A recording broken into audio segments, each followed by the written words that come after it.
Oh, sexy. You can see from the I'm in the title, back it's room. more of a love album.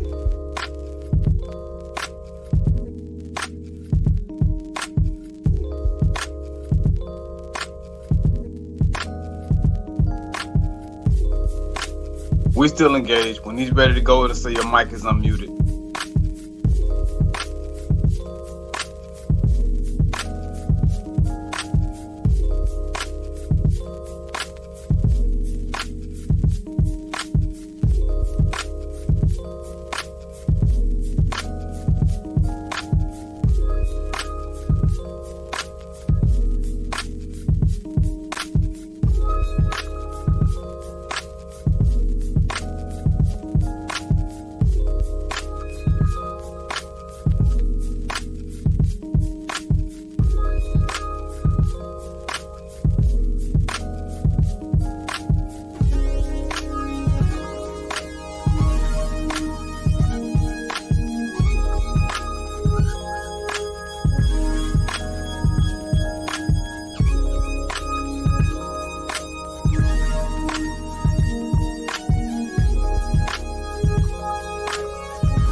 Welcome to another week of Manversations 2020. I'm so excited because I have some great special guests for you guys tonight. This is probably one of the most important shows of the year because I felt like it was a need for us to protect ourselves, coming up in the near future, especially how this world and the economy is evolving right now. There's going to be desperate times coming in our very near future. And I think it's very important for not only men to protect their family, but also women to protect their family as well. This is why we have a female instructor that is on with us tonight to help any questions that you have as far as ladies, anything that you need familiarity with, or any suggestions, being that you're a woman, now getting into the realms of um, carrying a firearm or weapon and protecting yourself.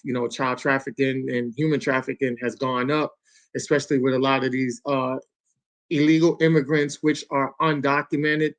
Not here to basically um, condemn immigrants, but if you're undocumented and you're coming in and nobody knows your name or your identity because you're not into the system, then when the bad ones come in, they make it real bad for the good ones. So they can come in and snatch up our people. We don't know who they are.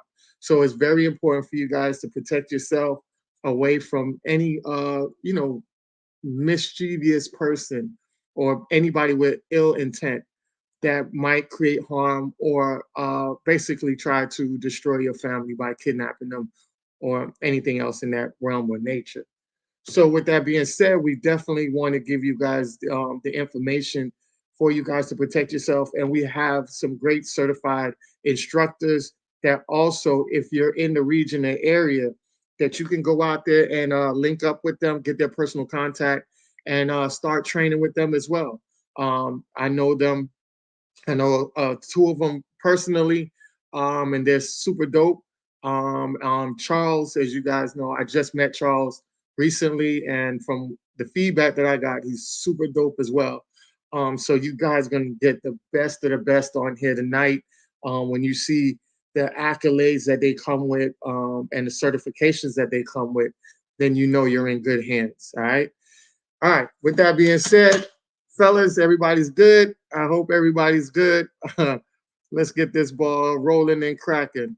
All right. Where's my co-host? My co-host, Bobby Drake and Major. Y'all good? Everything good with y'all? All right. Cool. Let's get it cracking. All right. So I wanted to start off with Charles, right? So we're gonna go with Charles. You guys see Charles up top. Charles has his company called Custom Champion Firearms. As you know, that Charles is a certified instructor as well. Charles is um, he's a CEO of Champion Custom Firearms and Training, NRA and USCCA certified instructor. He is also a veteran. So his business is veteran owned and operated, and his business has been operating for 2007 since 2017, which is super dope. So I just want to give Charles his special shout out real quick. Thank you. I appreciate it. Charles, where are you from? Where are you located at? I'm in Miami. I do most of my training out of Pembroke Gun Range in Broward. So I service for the most part North Dade, South Broward. Okay, cool. That's super dope. All right. Definitely gonna go to my next one, which is Aman. Um, Aman is a super dope guy that I met recently. And he just got married to his woman, Mila, that we always talk about here on the show. And I thought that was super dope for him to come on and give us added training because he is a wonderful guy who's a protector, a provider, and we lead by example. So what better example than you have to have Aman Tekla? I am Hotep, right? Tequila, is it Tekla? Tequila? How you say It's that? Takala. Tekala. Takala. Okay, Yes, I'm sir. on Tekala. I am Hotep. He is a retired United States Marine. From He also was in the Iran and Afghan war. He is a veteran as well, primarily a military occupational specialist of Recon 0321. He's also had assignments as drill instructor, artillery instructor, and MACE, Martial Arts Center of Excellence.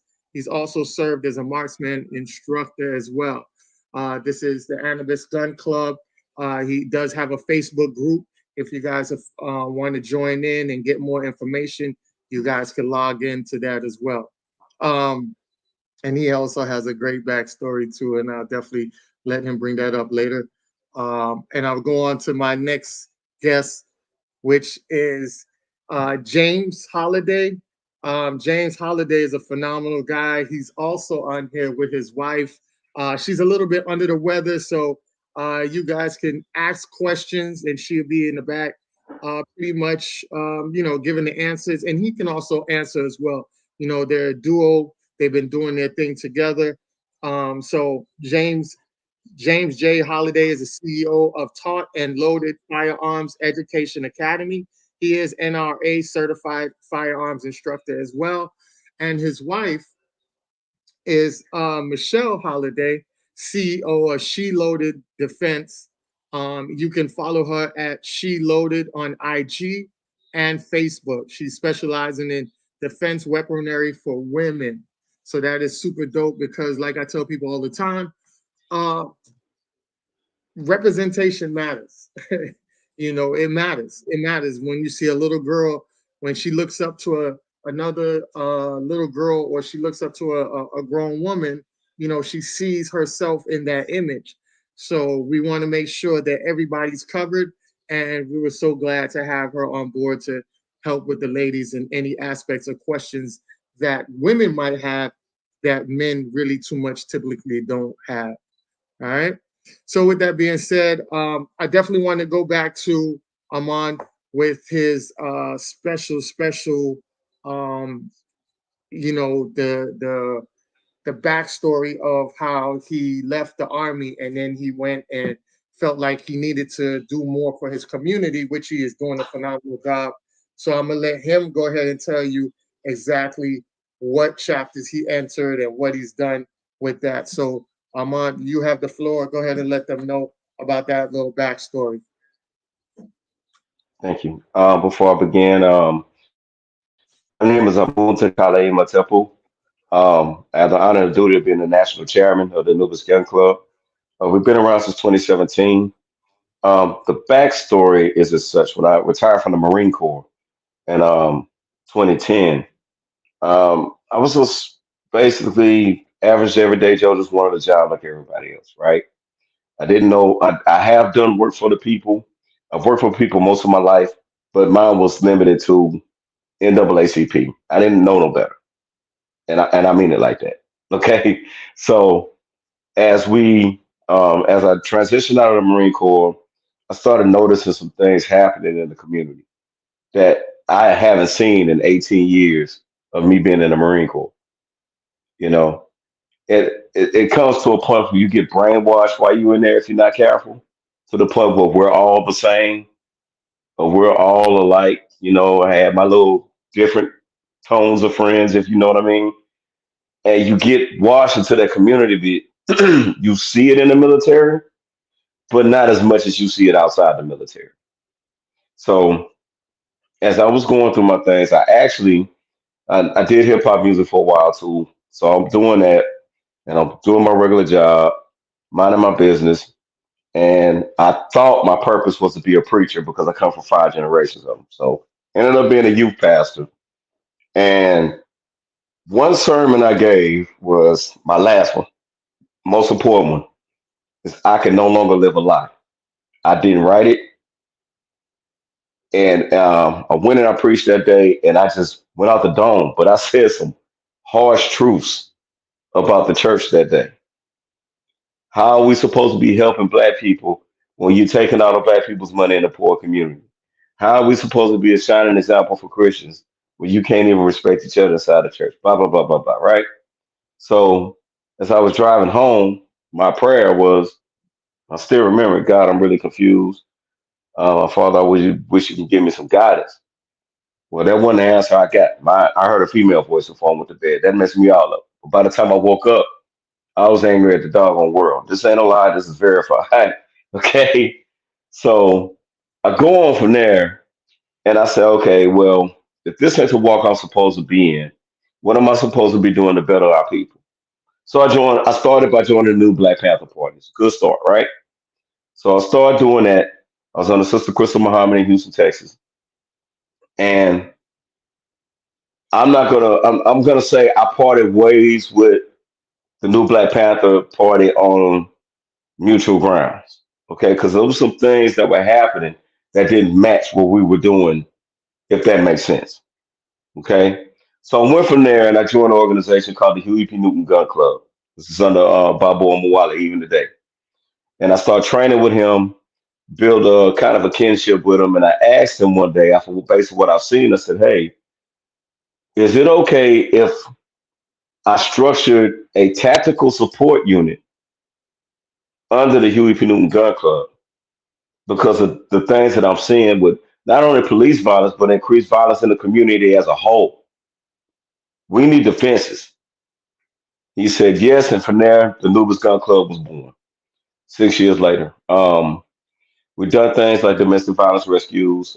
We do teach firearms, martial arts, and things of that nature. But I've done 50 domestic violence rescues. We've done 9 missing persons locations and things of that nature. We've done many safeguard missions for African center speakers in the community and things of that nature also. So we've been busy.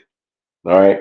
So that is pretty much the backstory abbreviated because this is a good history. It's a long history. It's a proud history. So far as firearms, I homage to you brothers for being here. Homage to the sister that can't be on. I'm so glad to be able to have this discussion today because it baffles me as many guns that are in the doggone black community. When I hear black people say, "I'm scared of guns," Pookie and Ray Ray got a gun. You're not worried about him. Why are you afraid to have one of your own when you need to defend yourself, especially with what's about to happen in 2024? Thank you. Oh, definitely. That's super dope. Yeah, when I read the background of what you was talking about, I felt like that was very commendable because I think we lose a lot of transition of why our ancestors started this in the first place. It was when you look at the Black Panther Party, when they started understanding the laws and realizing that I can hold my gun in public too, then they started to make sure that they change the laws up because they see once we're educated and we have that same power and that equal opportunity of rights, then we become exactly more dangerous for them because now we get to protect ourselves in a legal form and they don't want us to do that. So when I saw that and I saw you enter that and you're doing things for your community, that's one thing that I preach about. I don't know. Our ancestors never had the opportunity to go out here and have fun. They didn't have the time to go in the club and party and sleep and just let BS just keep rolling on. They had to fight through Jim Crow. They had to fight through segregation. They had to fight through systematical racism, and they did all of that, and they actually achieved a lot of things in the process. And we don't even go through half of what they went through, and we're losing a lot. We're regressing real bad under the impression that we are progressing. That illusion is definitely being Achilles heel to the Black community, especially.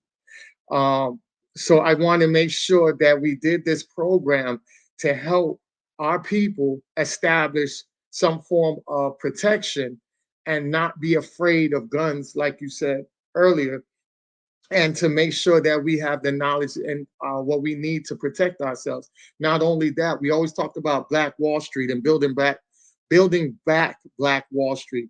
And one of the things that people talked about Black Wall Street is that our ancestors let them burn it down because we didn't protect it.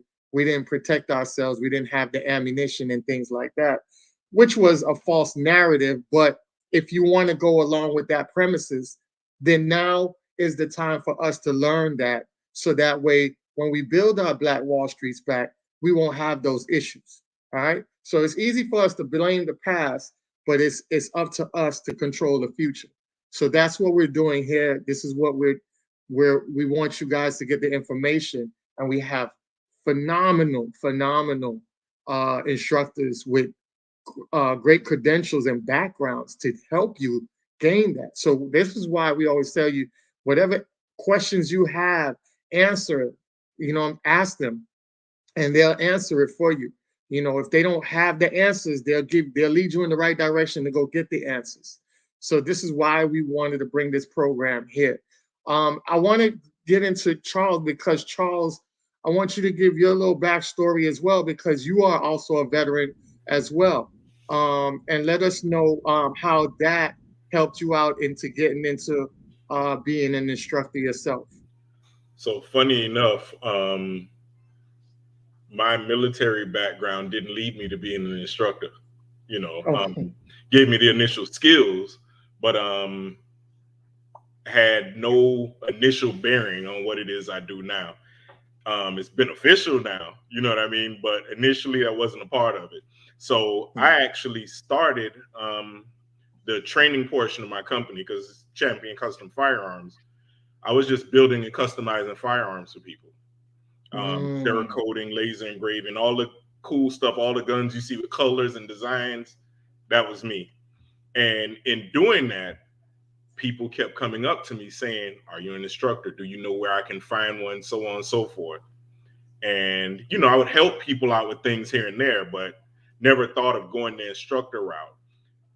And one day I just got tired of hearing and seeing a lot of us just not knowing where to go in the firearms industry. You know, you be in the range, and when people go in to ask questions, they get the cold shoulder, or they sell them garbage and then say, "Hey, yeah, get this." You know what I mean? So that's how I started my company. I took it upon myself to really just educate our people in all areas of the firearm industry, whether it be purchasing, how to properly use, you name it. That's what got me going in what I'm doing now. And really is one of the best decisions I can make, because I've heard stories where a lot of the young guys that I've instructed, some of the things that I taught them in terms of dealing with law enforcement, especially, you know, now in Florida, we don't have to have a concealed weapons license, but that just passed. So many people were getting arrested just for not having, or having their gun on them without a concealed weapons license. I mean, in the car. So now you're a convicted felon and you didn't even do anything with your legally purchased firearm. So just little things like that kind of stirred something in me, and I'm like, "Nah, I need to help out with this." And here I am. Awesome. I'm glad you're here with us. Like I said, you guys are a powerful group of individuals. And I hope the people, everybody that's watching, ask the questions, put them in the chat. If you're a woman, put them in the chat. You see the brothers here, but we also have a woman instructor in the background. So put those questions in there. You're going to get them answered. Remember, your teacher always said the dumbest question that you don't ask is the one you don't ask, right? So make sure you put those questions in there to get the information that you need to get so you can move yourself forward. I think a lot of times we don't understand that when people put things together that is free, because right now you guys are on their time. These brothers work hard. They have things to do. So for them to take out their time right now to educate and make sure that our brothers and sisters have the information and are steered in the right direction, this is huge. This is gold. This is bartering right now. They're bartering their time to give you the information so you can protect your family. I want to get into James Holiday, and give us your story of what made you want to be an instructor and help out your community. For me, I mean, as you read, I don't have any previous military background. Um, College, I mean, I played ball. That's pretty much where I come from as far as college. But college is where it kind of stirred me into the direction of being an instructor, not necessarily a firearms instructor. Um, what got me, what really kind of pointed me into the direction of educating people is knowing what you don't know. I had a professor, I had a professor in one of my college classes, and she graded uh, our material. She graded our tests on the curve. I don't know if y'all remember that. And they said, "Well, I graded you on the curve because that's how bad the whole class did." In order to help boost your grade, and she asked me, I think my grade was a C by the time she finished grading on the curve. And she asked me once the class was over, "Are you satisfied with your class?" I mean, with your grade. And I told her, I said, yeah, I'm satisfied. This helped push me past where I need to go. She said, young man, and she was a black woman. She said, young man, oftentimes we accept what we don't deserve. Mm, Oftentimes we take freely what is given freely. She said, but you need to know what you don't know. Whatever mm, you know is great, but the things that you don't know, the things that are hidden, are the things you need to, expose. So, as a 19, 20-year-old kid, I took that to heart. Now, 48 years old, that's one of my favorite stories to tell, primarily, especially when I get people into my classes and talk to them. Um, mm, Even as recent as the whole constitutional carry now in Florida, people are taking well advantage of the fact that, they don't need to have a permit mm, to walk around in Florida, which is correct, which is great. But they still need to know what they don't know. Most of them don't know where they can and where they can't carry. They don't mm, know how they can and how they can carry. Most don't even know how to transport it in a vehicle without being in trouble. So there are still things that can get them in trouble, though they're free to walk around with them. They walk inside a post office, not knowing that they weren't supposed to take that into federal property. They're gonna be in trouble. So they still need to know what they don't know. So what led me into being a firearms instructor is the fact that um, teaching is somewhat in my DNA on most levels, but I love guns. I grew up loving guns. I grew up shooting with my cousins and uncles in Georgia. I'm from Miami. I'm now in mm, Boynton Beach, Florida. And I train everywhere from Dade County up to Palm Beach County. Um, but it is training people, getting them comfortable with firearms. The brother said earlier about, there's a lot of people in our community, which is so true. I'm sure we all hear it. They say I'm uncomfortable around guns, and I don't want my children exposed to it. They don't think outside the box that your kids may not be exposed to a gun in your home, but when they go to their cousin's house, when they go to their friend's house, whose parents um, may not be as responsible as real gun owners, responsible gun owners, leave the gun right on the table. Maybe they'll mm, see it in school with a friend and not know how to react to it. So they don't think outside the box. They're uncomfortable. They're only uncomfortable because mm. they're not exposed to it, because they've Correct. not been taught about it. I'm pretty sure all the brothers on this panel would agree with me when I say if you expose somebody to something, it kind of levels the playing field. At least it puts them at ease. And what strengthens their background regarding it is continuous practice and getting more familiar with it. It's like meeting somebody new. You don't know them until you get used to them. So you got to give it a try. So that's what I would say. So pretty much primarily what got me into guns is the fact that I love guns. I've shot all kinds of guns. Um, like, most instructors, they have more than one. So I'm one of those type of people that have more than one. I Mm, won't count, but I got enough to keep them off me. Let's put it that way. mm, Um, and hold off for a minute, and hold on for a minute, you know. But But aside from that, that's aside where from my that, background that's comes where from. my The fact that I background love comes from. teaching The people fact that I love teaching people and children. and I'm a children. big advocate for I'm a keeping big children. advocate for children. When there are children injuring themselves and hurting themselves due to not gun violence, but negligent gun handling, guns being laying around, that gets me the most. So when I teach my class, when people want to buy new guns, um, often I tell them, hey, listen, what goes along with gun safety hand in hand is gun storage. I never leave that out. They gotta know, they gotta be aware. So I just kind of, you gotta know what you don't know. Most people don't think twice about buying some kind of speed vault. They just take that gun home in that plastic box that they sold at a gun store and tuck it under the sheets or in the closet somewhere. You got to be better than that. So that's my thing. I love to educate them. Oh, okay. Awesome.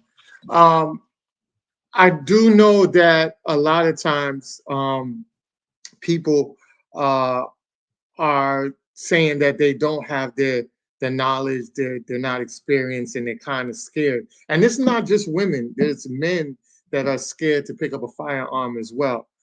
We have the sister Rose, the queen in the audience is asking. She says, "My greatest fear is hurting myself." Right? and she says, she said, my greatest fear is hurting myself with a gun.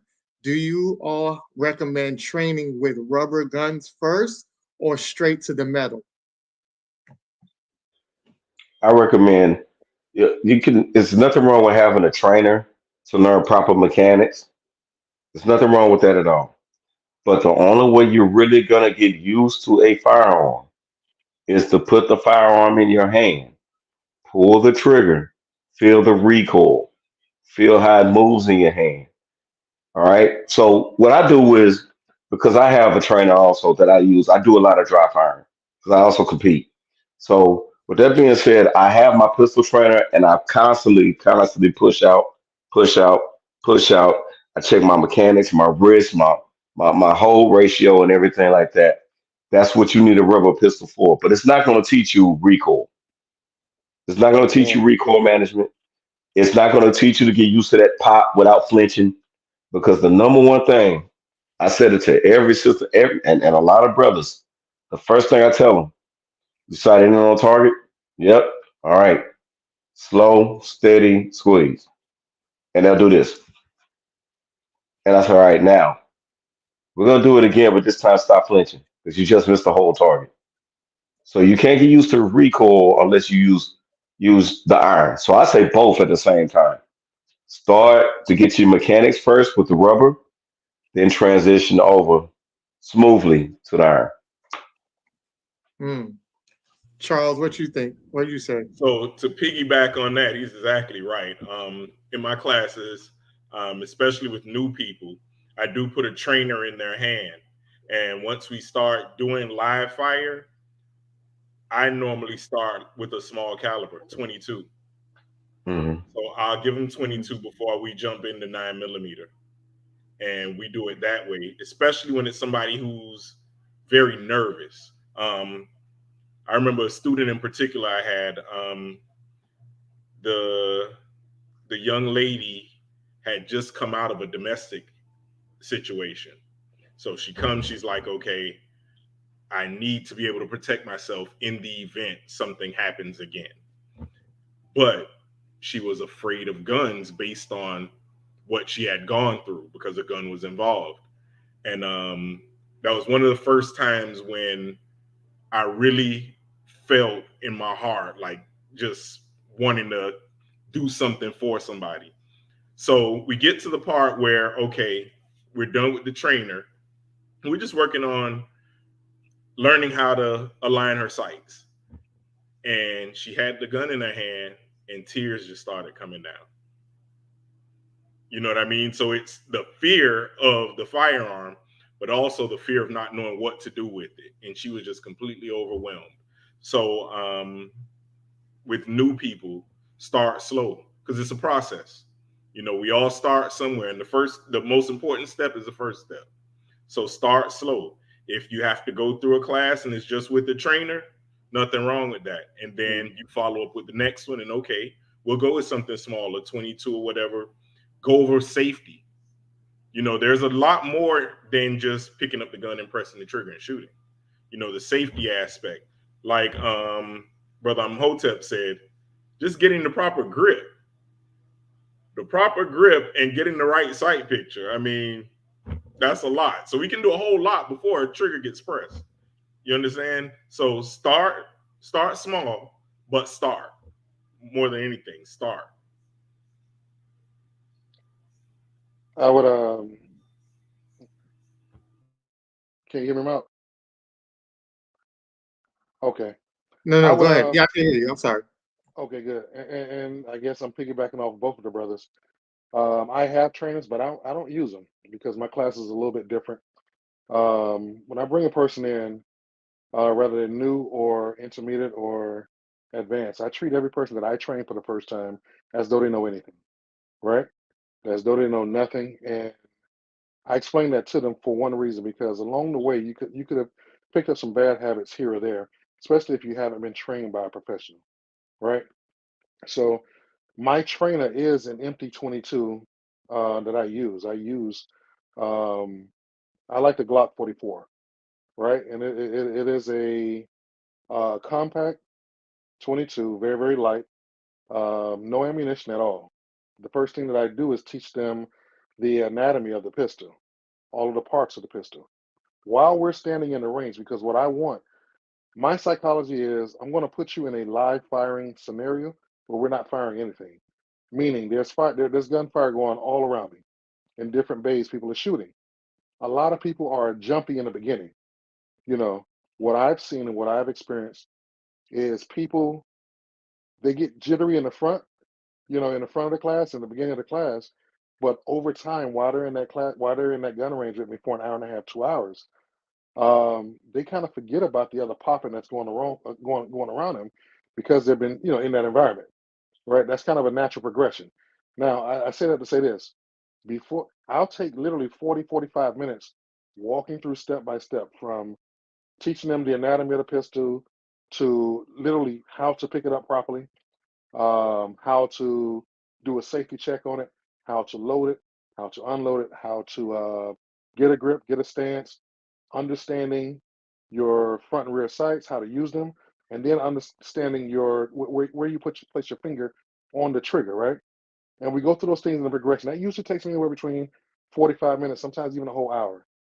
Um, from there, it's when we start doing the live fire. And I give them the first 5 rounds, and I want to see where they are based off of what I told them, and I'll stand by and let them fire the gun. I tell them where I want them to hit. And according to, what I see there, lets me know what all they took in while we were firing. But by the time we're starting to fire, they already know how to grab the pistol. They already know how to get in a stance. They understand to control themselves with their breathing. They'll get all nervous and everything. They understand how to see their target, press out.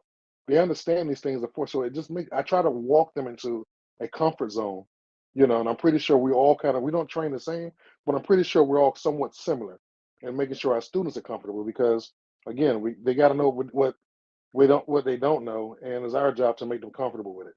So, in my opinion, rubber gun versus an actual gun, I love the trainer, but I use my live weapon first, but it's never live. It's always empty for that purpose. I use my live gun as I guess in the form of a rubber gun because they get those reps constant before we move to the next step. So I guess it's all about preference as it, for an instructor. They prefer a trainer. I got about 7, 8 rubber guns, but I really don't use them. It's kind of like DVD versus, the new age streaming nowadays. It's a progressive type of thing. Oh, okay. All right.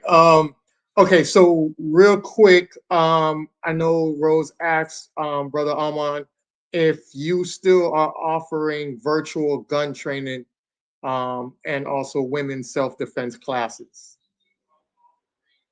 Absolutely. Anybody that needs it, I mean, I'd have no problem doing classes via Zoom. I've done several. I do it with my gun club. We're across 7 states, so I have to do Zoom calls. So not a problem at all. Cool.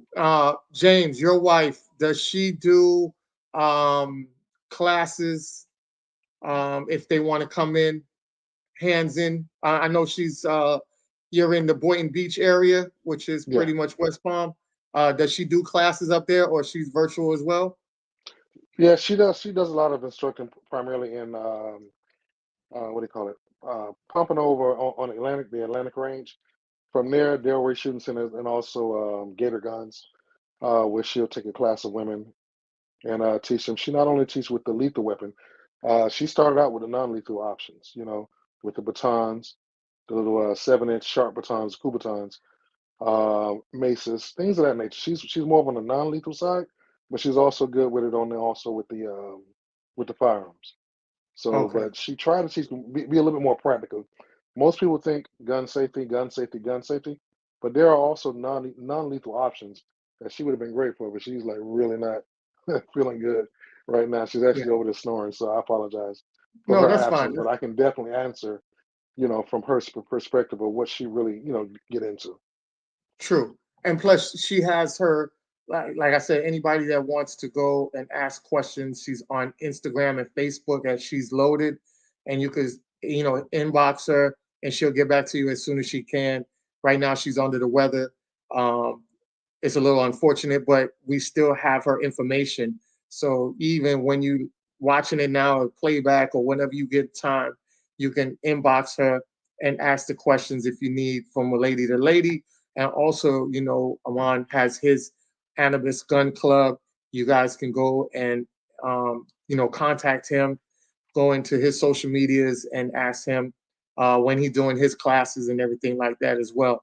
I know he's in Texas, so all the people that are in Texas that want to get hands-on, you can inbox him and see if he has hands-on classes as well if you're in the Texas area. So it's great to know this information, so that way you have the option whether you want to do a virtual or in person. We also have our brother Charles, who has his, Champion Custom Firearms as well. He's in the Miami area. So you have Texas, Boynton Beach, Fort Lauderdale, which is West Palm. And then you have our brother right here, who's also in the Fort Lauderdale area, but also based out of Miami as well. So you have three different guys that's in different areas. So, just get the questions in, inbox them, go on their social media, and figure out who you want to deal with based on who you feel with, or even with location. Maybe whatever's convenient for you. It's all about getting the information. It's not about here trying to pit you to anybody particular. It's whoever you feel comfortable with, whoever you feel the knowledge with, or who just basically is the best situation for you, whether it's location wise. All right. So that's why I'm glad that it's three different areas so that people have options just in case and say, hey, they're in my area, and they can go to them and get their information and get the training that they desire and truly need. So I appreciate that. I did want to show you guys a video real quick that was very controversial, right? So we're talking about proper training, and I remember Aman and Charles, you guys both signed off on the fact that a lot of people are doing things that aren't really getting bad habits, right? So I want to show you this video because I thought, and I'm not an instructor, but Bobby Drake ripped me across the head because of I said that I liked the video because what I felt like the parents were doing was giving their children basic instructions. He said there were some errors, and I want to show you guys the video, and you guys tell me what you think. All right. All right. Here's the video. Oh. All right. Here's the video.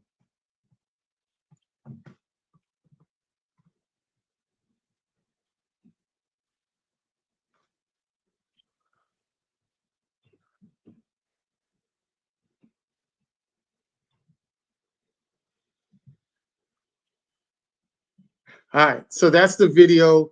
I thought it was just a basic release, reload release video.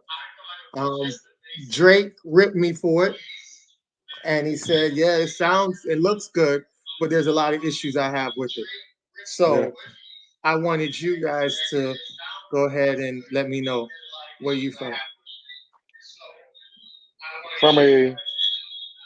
From a safety perspective, I don't know why he would have one in front of the other. Um, to me, that's the first thing that stood out as soon as you turned the video on. Um, there's no real technique in drawing and presenting.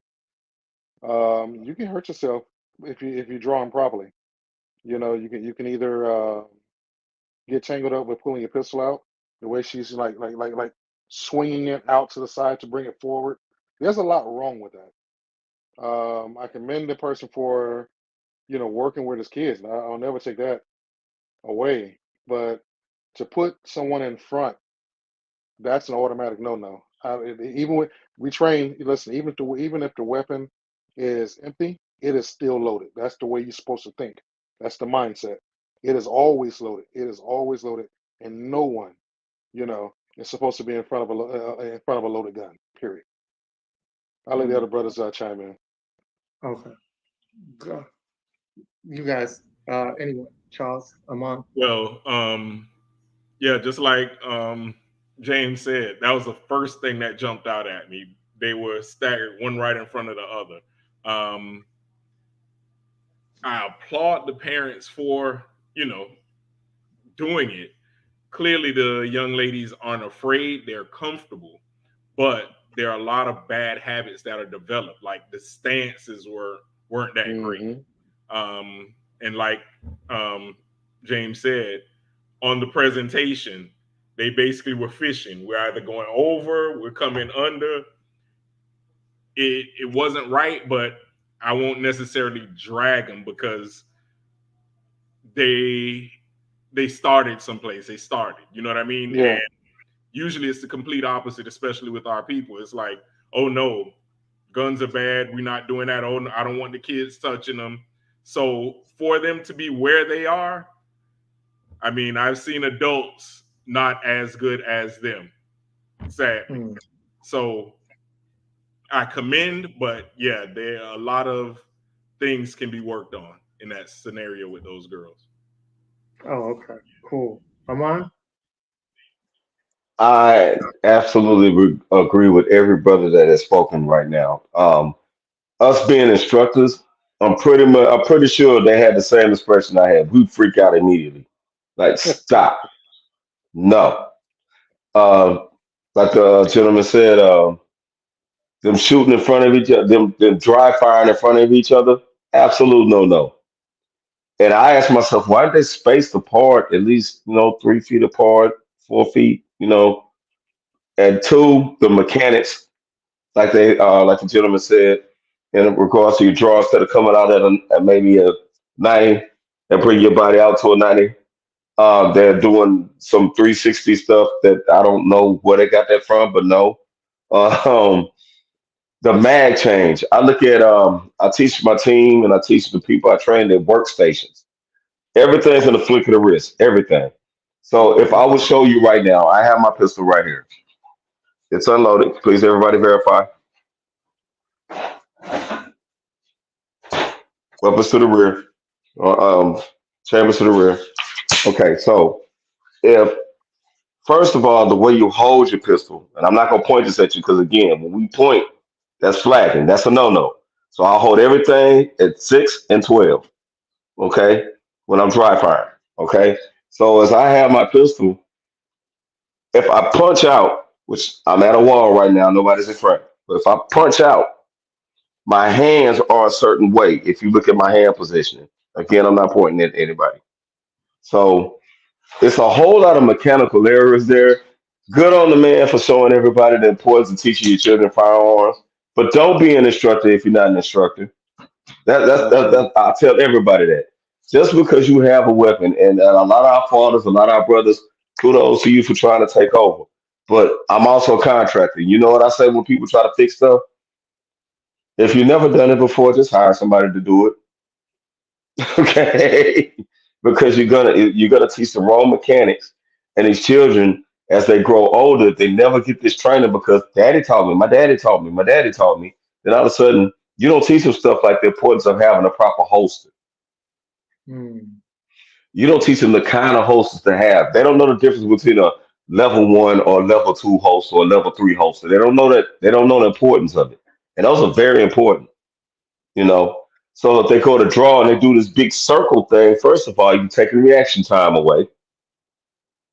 You've given your target an enemy to make the opportunity to make you their target faster.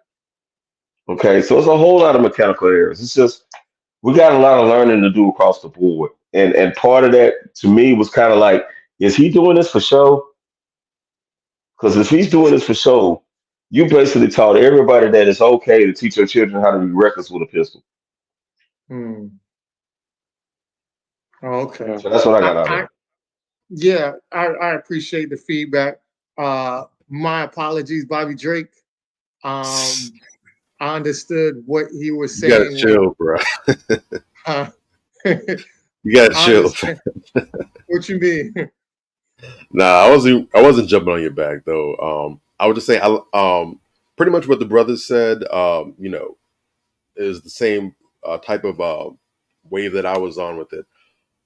Just really quick, because I believe in letting the experts do their thing. I do my thing, but I'm by no means an instructor, so my voice in this regard will never be of more importance than those who are actually out there doing the work. But I'll just simply say, in general, we tend to, as a culture, if we're being honest, we like to try and skimp and shortchange on things. You know what I'm saying? We like to try and do things the discount way. If we can not spend money to do whatever, well, when my granddaddy shot, my daddy shot, I don't need to go and get no instructor, whatever. That's extra money. I got ammunition. I can do all this. And that's good for some things. I mean, you can do that if you learn to paint. You don't got to go to an art school or to sit with a Dutch master or something and learn how to go ahead and paint, elite level stick figures. That's all. You can just do what you want to do with that. But when we're talking about things that are literally a matter of life and death, don't F around with those things. Don't fuck around with that. That's very serious. Leave that to the professionals. Go ahead and, like they're talking about, there's certain key things. Like, even if you're learning how to punch out, you're learning to load and reload, those are great things. But there's other things that are just as important, if not more so, that's going to make the difference. How to properly draw your weapon so you're not eating up reaction time and giving the ops chance to go ahead and put you down. Not firing behind somebody. I mean, if you're going to even think about doing that, and I'm sure you brothers know, there's all kinds of advanced level tactical classes that teach you how to do that. And it's a lot simpler than just sitting behind somebody. There's all kind of ways of thinking and moving, whatever. That's advanced level stuff. So these are things that you're not going to get if, more than likely, if it's just grandpa and Uncle so-and-so shooting with you. So go ahead, invest that money. Whether it's Charles, James, Amon, or somebody else, look up a decent instructor and get gamed up properly. Because again, this is matters of life and death. You the same way how you wouldn't go and try and do open heart surgery on yourself because you can't afford the bill. You just want to, take your chances. Don't play with this. This is no less lethal. Make sure you're getting the best education, the best information, so you can actually be an asset to yourself and your loved ones and not a liability. Well said. Yeah, I know. I know you didn't. I was being facetious when I said that you were ripping me across. But what I did want to acknowledge is that the fact that I looked at it in one perspective of where I said that I felt like it was great that they were showing their children how to empty the clip, reload, and disarm. Right. I fell in love with the fact because a lot of times when we don't see a lot of what we're seeing or exposed to that and we finally get a glimpse of it, we be so we grasp to it so much that we forget the hindsight of it, where it's there's also a down factor or a bad habit behind it. So because like we were saying earlier that all these children out here have access to guns, whether you are teaching your child or not, the fact that you have a parent that's showing their children how to, basically load the gun and reload and stuff like that. And I got sucked into that and not realize the fact, the dangers behind it, like all the instructors said, and you were telling me initially, Bobby.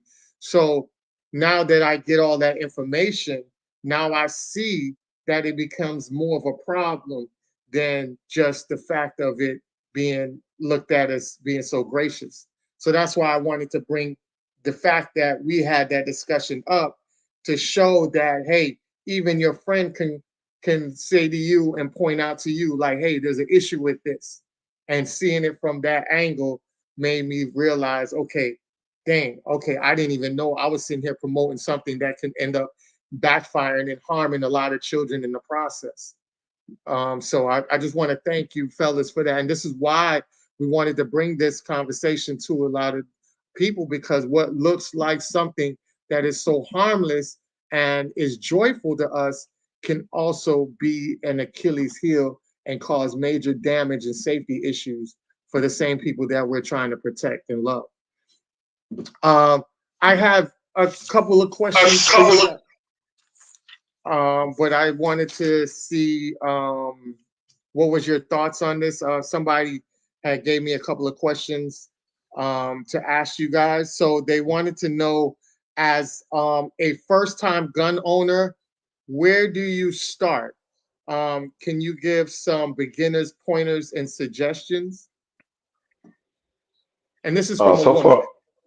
So far as a firearm, everybody for some reason, this is just my opinion, y'all.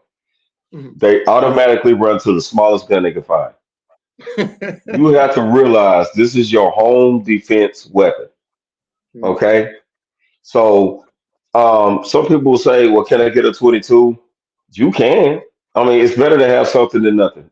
But if we're just going to be real with it, I have big hands, so I'm going to have a full size pistol. I'm not going to get anything small. All right. Number two, it coincides with the gun laws also. Like I have a if I have a holster, I can have a concealment holster. I have an appendix holster. I also have something for open carry, which is also a holster, right? So it fits my hand. The first thing you want to do is check for feel. Okay. You put your weapon in your hand. You put the weapon in your hand. Don't put your finger in the trigger ever. Put it around the handguard, right up under the beaver tail. Get a firm grip, and if it feels right for you, that's the weapon that you want to work with. There's nothing wrong, sisters, with having a full size pistol. The difference between a compact pistol and a full size, and brothers, please correct me if I'm wrong, is recoil. It's recoil management. This is what you're going to experience a lot with a compact pistol. Unless you have a top of the line, they make pretty good products like SIG. SIG has a great recoil pattern, even on a compact. But if you're going regular pistols, please get a full size because you go from this to this because of the weight of the pistol itself. Okay? Don't be afraid to get a 9 millimeter because most threats have 9 millimeters or 40s. And you shooting back at them with a 380, that's great. A pistol's a pistol. However, your standard engagement is going to be against a 9 millimeter. Meet force with force. Now, I will tell you this about a 22 caliber round. That is a nasty round. And the reason why it's nasty is because of the size of that round, which is about this big, which doesn't seem to have much impact. The problem is it enters your skin, enters your body, and it can ricochet off of a bone and go somewhere else. So you hit somebody in the chest and it comes out your foot. Okay, so that's a round ricochet. It's a real nasty round. But I always recommend go with a 9 millimeter to start. If you want to go 40 later, because you manage the recoil, great. But start at a 9 millimeter. 380s are fine, but even in ammo sake, if you go to ammo shopping, I realize you don't see that many 380 rounds, right? Please correct me if I'm wrong. So if the standard amount of ammo that you see is that 115 grain 9 millimeter, go with a 9 millimeter because you want to get the weapon that you can replenish ammunition with. You want plenty of rooms to get ammo. Does that make sense? Absolutely. Okay. I have the 100. brother started speaking on what's in your hand. I kind of have a checkoff list. I never recommend or tell anybody what they need. For a person, I have a lot of women that say, "What's a good girl gun?" Right? That's a very popular question to especially a male instructor. Well, for me, I gotta say that. And there's no such thing as a good girl gun. Everything starts with how it feel in my hand, right? How does it feel in my hand? If it feels good, it's kind of like what is that? The Goldilocks and the Three Bears. You sit at one porridge and this is too hot, this is too cold, this is just right. That's what you want. You want that hand feeling. See how it feels in your hand because what fits good in my hand may not fit good in your hand. You know, Right. so that's the whole concept. You have to get what's comfortable for you, and not so now somebody can suggest, hey, go look at this particular gun. But if it might be a very very good gun, but it might not be a good gun for you. Start out with how it feels, right? Start out um, with round capacity. You got to know how many rounds you want. There are some 9 millimeters that can only hold 7 in one, And then there's other 9mm that can hold 12 in one, some 17 in one. So you got to know what capacity you want, right? Not that I want, but what capacity you want. You got to know the knockdown power, the caliber. The brother said 9mm. I'm a big fan of 9mm because you're not going to run out of that ammo except, the apocalypse happened or another pandemic. Start loading up, restock, Right. keep yourself loaded up, Um, you also have to know, I mean, there's a couple different elements about purchasing a weapon that you should know before you purchase a weapon, right?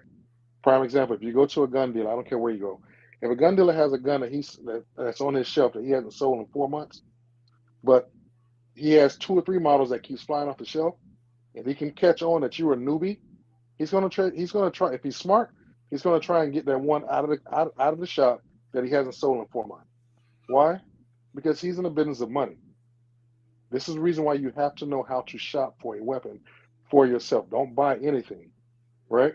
You have to know, if you want a passive safety or an active safety. Most people don't know the difference between what's that? What's the safety? They just figure just the up and down is the only safety zone. You got passive safeties.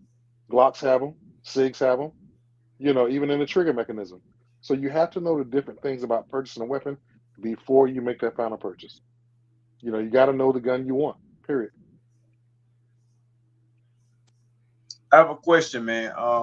Just before the other brother jumps in, I'm getting a question in one of my inboxes from one of the ladies. She's saying that her the pushback that she gets or the pushback that she's giving is you're saying, how it feels in your hand.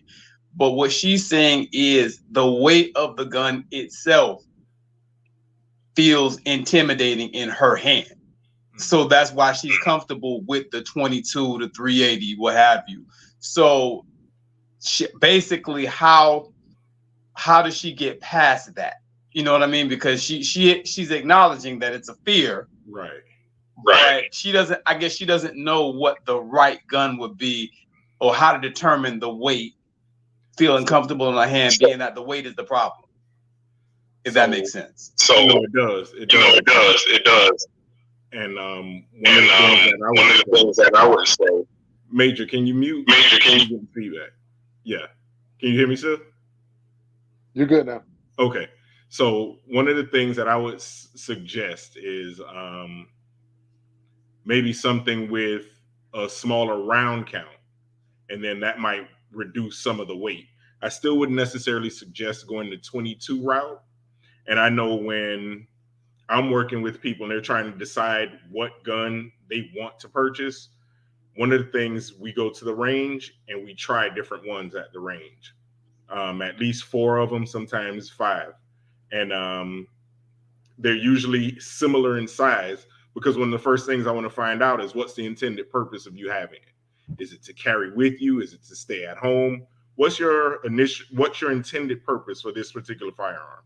Is it just for home defense? You want to have it with you? And then that kind of determines size as well. Because if it's a gun that's for home protection, you don't have to worry about concealment, especially as a young lady.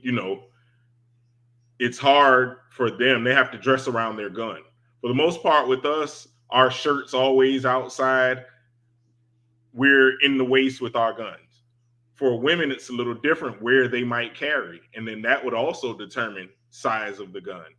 But I would say get something large enough for you to handle, but small enough to be comfortable, if that makes sense. So if it's a petite young lady and her hands are small, I wouldn't try to give her a Glock 17 because she's going to have a hard time with it. Mm-hmm. Size, weight, the advantage or disadvantage, I should say, to the smaller weapons that they normally try to push onto women, hey, this is a girl gun. Usually the smaller it is, the more recoil it has. Screaming. So then you're going to buy this gun that's small and cute and it has a pink handle that you like. And the first time you shoot it, the recoil or the kick is going to be ridiculous and you're not going to like shooting that gun. So what happens when they don't like shooting it? They're not going to carry it. They're not going to train with it.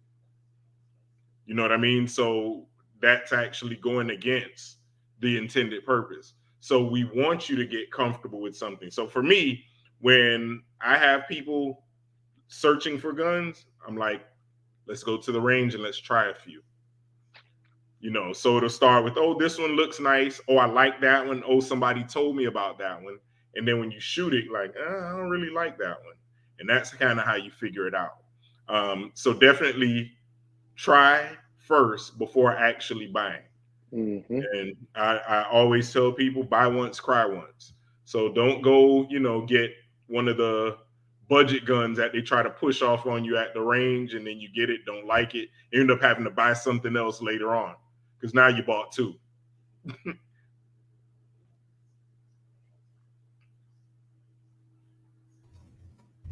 So that answered the question. That's the question you had, Major. You good with that? Did they have any other question? I had one other one. Go ahead, Bob. Real quick before you transition, I just want to give a civilian perspective. I don't know if it helps, because obviously it's a woman versus a guy. But when I first got my firearm, and I didn't know anything about it, the only experience I had with firearms previously was I was doing armed security for a little bit, and I literally went to the range to qualify with the one I had, and that was it. So when I actually got into getting my own firearm, I didn't know much. So just at the recommendations, I got hooked up with local gun club, shout out Black Arms.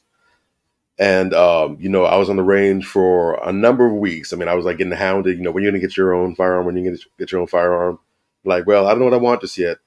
I had a chance to fire a number of different people's firearms. I must have shot like about 7 to 8, possibly 9 different ones.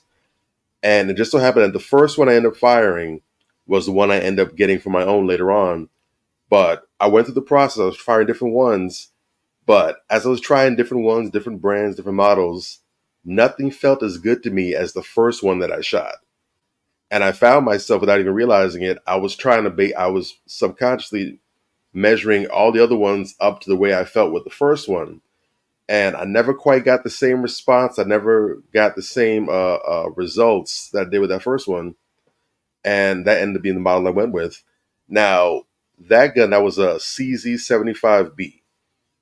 The full size ones. Now that's one of the larger type of handguns in terms of weight. It's a full size, damn near about 5 inches, like 4 inches and some change from tip to end.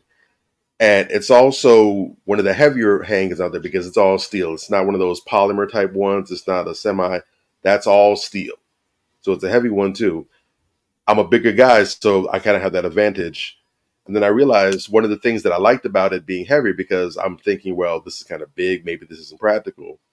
But one of the things that helped was with that extra weight, every time I'm squeezing the trigger and the recoil it goes up, because it's so heavy, I didn't have to do a whole lot of work controlling. And once I kind of got over the initial resistance, that thing's all steel. I didn't have to do anything. Squeeze the trigger, thing falls right back into place.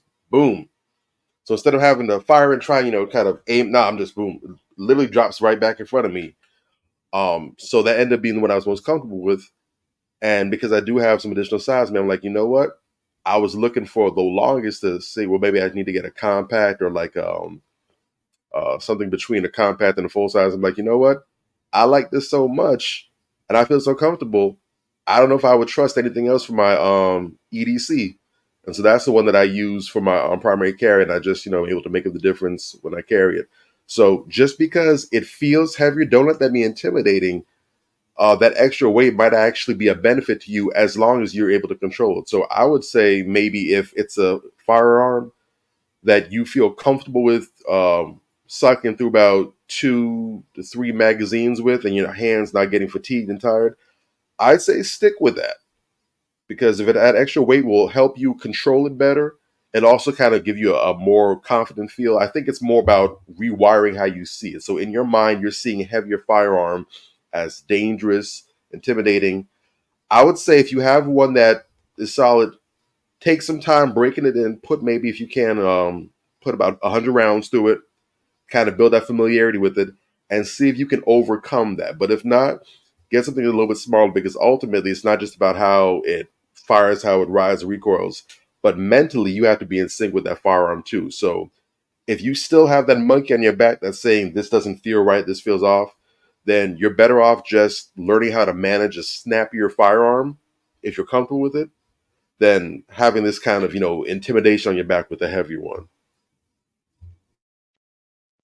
Well said. Very well said. I've experienced the same thing. Whereas firearms that are heavier are more steady. Very well said. I had another question. This one is about storage. Being that I'm a newlywed, married not too long ago. I have my gun and I have it up, and it's just me and my wife here right now. You know what I mean? So it's really not much of a concern unless we have guests over and we just lock the room or whatever the case may be. We're not really too worried about anybody getting to it. Her concern and my mom's concern, everybody else's concern. Oh God, when you have a baby, you got the firearm over there. You know what I mean? And most people, their concern is, you hear about these stories on the news every other week. Somebody gets hold of the firearm. Some kid is over after school, hanging out, and they go and they get the firearm and shoot, or somebody shoots their brother or sister. So my question is, with regards to storage, I think that's a very big topic when you start talking about firearms that not enough people talk about. What are your best practices when it comes to storing guns, storing ammo, so forth and so on? Is it as simple as keeping the gun here, keeping the clip somewhere else, keeping the ammo somewhere else, not keeping it loaded? Of course, not keeping it loaded, but I mean, like, what are your do's and don'ts with regards to that? Because I think a lot of people get in trouble or fear getting in trouble. A lot of the fear comes from not understanding the proper way to store and keep these things away from, children and other people that you don't want to have access to.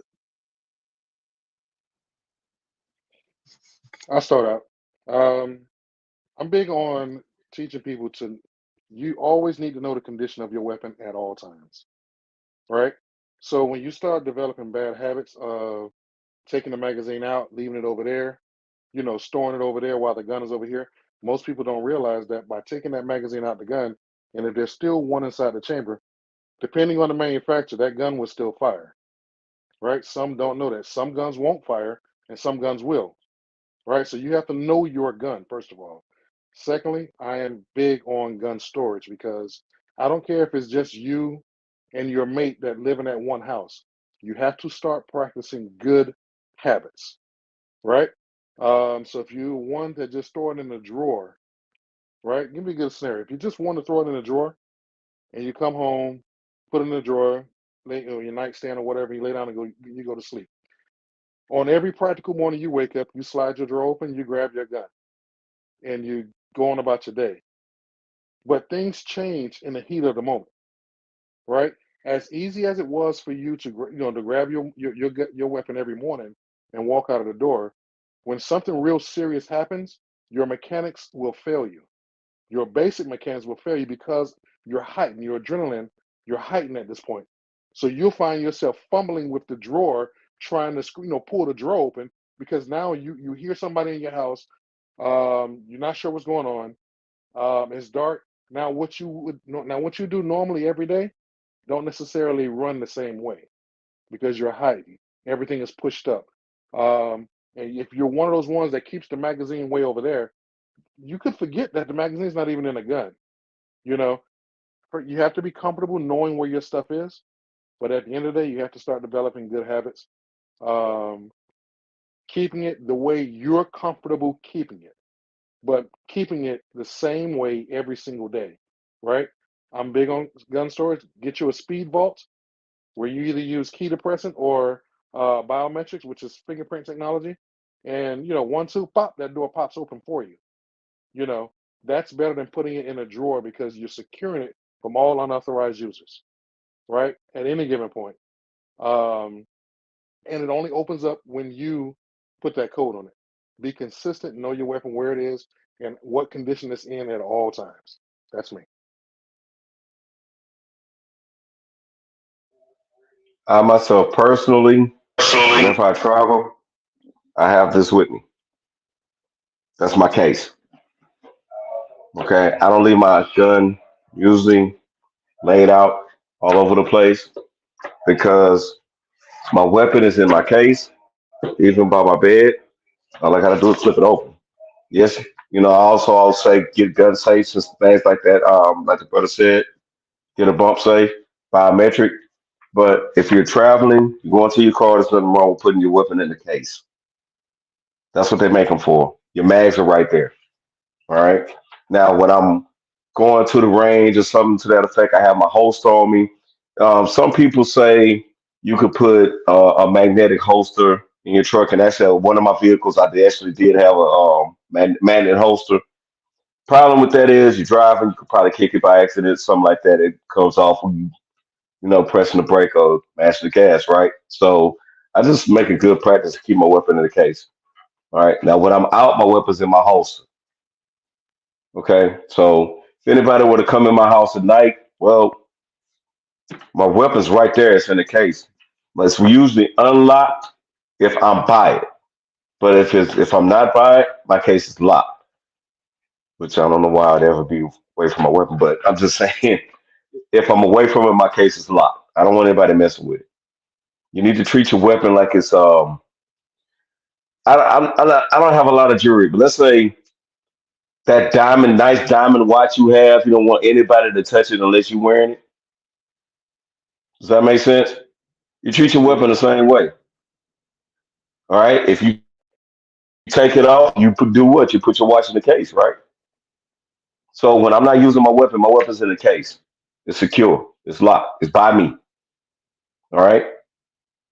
And there's other little precautions I use in the house for, self defense mechanisms. Like one, I lock doors. I do that. I check every door in the house before I go to bed. If anybody pulls on that bedroom door, pulls on that front door too hard, I already know they're not supposed to be there, and I know how to act accordingly.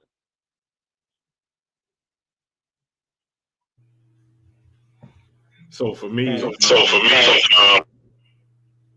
with safes are always a good way to go. Like Mr. Holiday said, the one with the biometrics, pretty good because anything you have to key in a number in a high stressful situation, you're gonna jack that up. If your combination isn't 1 2 3 4, you're gonna jack it up. You're gonna put it in wrong, it won't open, and then you're gonna panic even more. So something with biometric definitely is a good go. If you're a person that has multiple, this is kind of where it can get dicey because the one you carry most times or your everyday, that's going to be accessible to you, and you're going to have it just like everybody said somewhere near them. For me, it's on me until I get ready to go to bed. In the event, hey, things happen. Somebody can come in while I'm in the house chilling. Anything can happen. I live in Miami, so I'm always prepared in that sense. So everything else, especially like long guns, rifles, you want them locked away. In the event somebody gets into your space when you're not there, they're not leaving with all of your valuables. Your guns are still there. You can still protect yourself if need be. So it really just depends. Let's say, for instance, you're a new gun owner and you just bought the gun and all you have is the hard case that it comes with. And you have the barrel lock. Use the barrel lock. Have it unloaded. Use the barrel lock. Especially if it's not a gun that you're going to carry with you. When you're away and it's at home, use the barrel lock. And then when you get home, unlock it and, you can go from there. So there are many different ways your gun can be stored safely without putting other people in jeopardy if someone else comes across that firearm. Can I just add at the end of his what he says, if you're gonna bring a brand new gun home, you got that gun from a dealer, pawn shop, gun shop, whatever. Get a storage with it. Take a storage with you from wherever you got it from. If you haven't gotten one, you should have one coming in from Amazon or somewhere. But they go hand in hand. You just don't buy a gun without buying storage. Period. Right? So you talk about being consistent. You got to have a storage. Your life could depend on it. Definitely. I wanted this to Yeah, I think it's very important because I'm not sure if you guys saw the situation where a little kid got bullied at football practice, and his mom went to pick him up, and he ran to his mother's car, and he knew where his mother's gun was, and it was under the seat of the driver side. I mean, no, no, not the driver, the passenger side. He pulled out the gun and he shot the kid in the back twice. He could have killed the kid. They said the reports was that he was being bullied by the other two football players. But I think that the mother is now under investigation and might be in some serious trouble because of the access that he had to the gun in order to harm the other child. And something just that so quick, it happened so quick that she didn't even get a chance to react. And by the time it happened, uh, the kid is damn near almost going in the ambulance trying to be rushed to save his life. So um, I think that was a prime example of what you guys said was storage because um, your children even having access to it can put you in a bad situation, which I know a lot of parents have been put in bad situations because their child ran and got access to their gun and did something real bad with it. Mm-mm. The child never put the adult in a bad situation. The adult put themselves in a bad situation by leaving access to that firearm, right? The brother from Texas, he put up his travel case. I got one. I'm sure Charles got two or three of them, right? You ride around and you can have those cable corded to your anchored to your seat. There's no way that should have been open like that for that young man to get access to it, which goes back to the original, focus of, well, I ain't gonna say the focus, but one of the things I talked about earlier is you need to know what you don't know. In Florida right now, people are walking around that don't have to take a class with a firearm that's not getting the knowledge of how to carry in the vehicle. When they once would have to sit in the classroom and some of the instructors would talk a little bit about, gun law with the disclaimer, obviously, that we're not attorneys. But at the end of the day, that basic gun law, you need to know how you can carry. Had she known that she needed to have that gun box locked up under that seat, that young man would have never been in that situation, at least with, shooting that young guy. So I would never say a kid put a parent in jeopardy. That parent put himself in jeopardy. It's negligent. It's negligent. Agreed. Correct. Agreed. Real quick, we got some questions in the chat. I just want to hit on real quick. Someone's asking, can we talk about gun prices, please? And another sister, I believe, said, can we have some more knowledge of for the youth specifically and gun safety?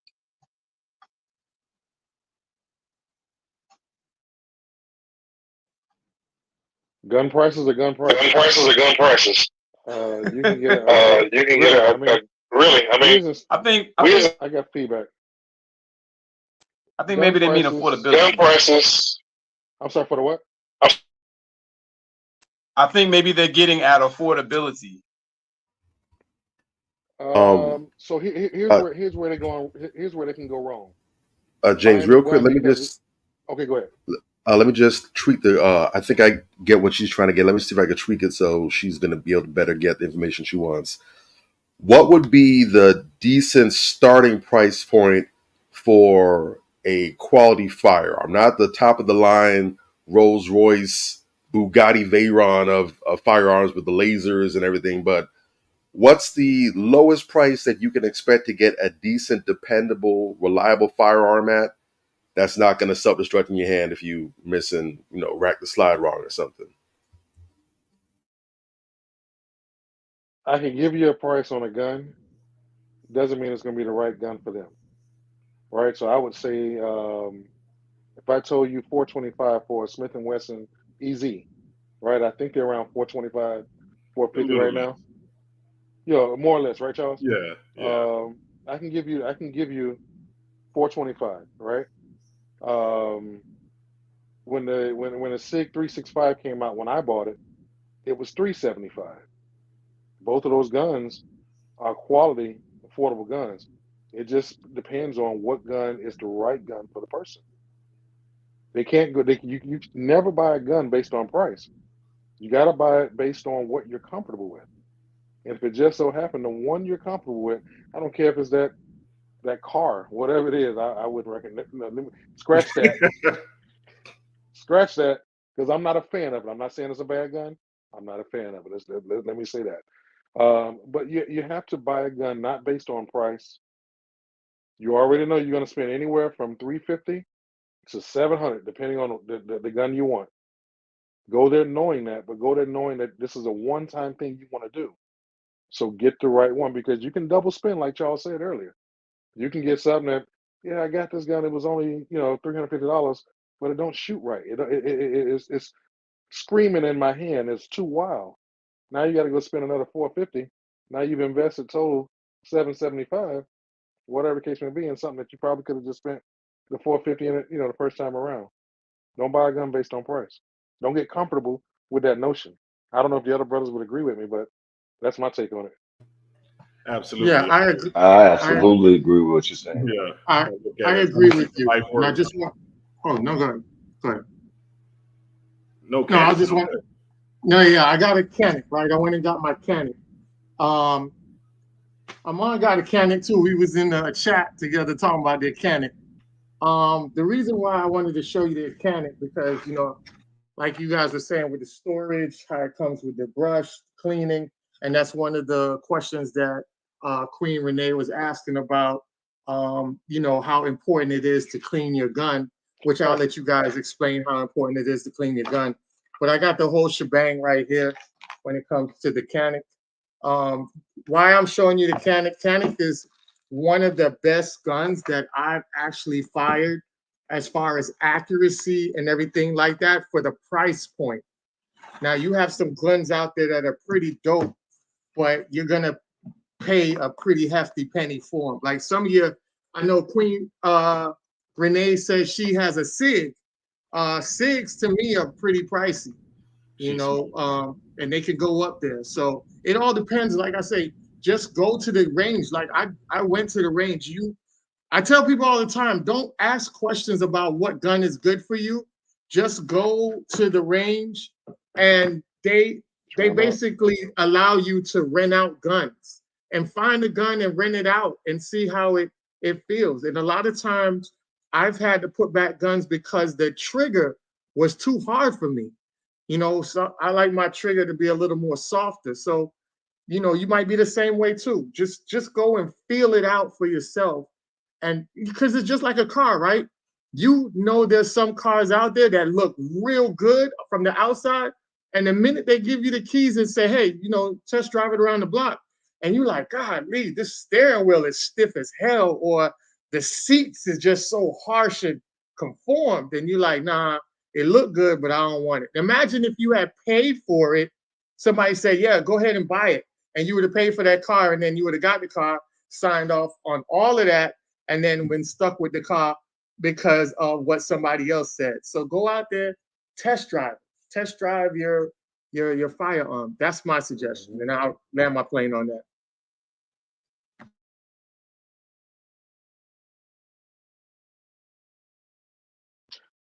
They also asked about youth and firearm safety. Again, youth is, um, we need to start opening up the the flyers, everything to the youth for firearms training and firearm safety.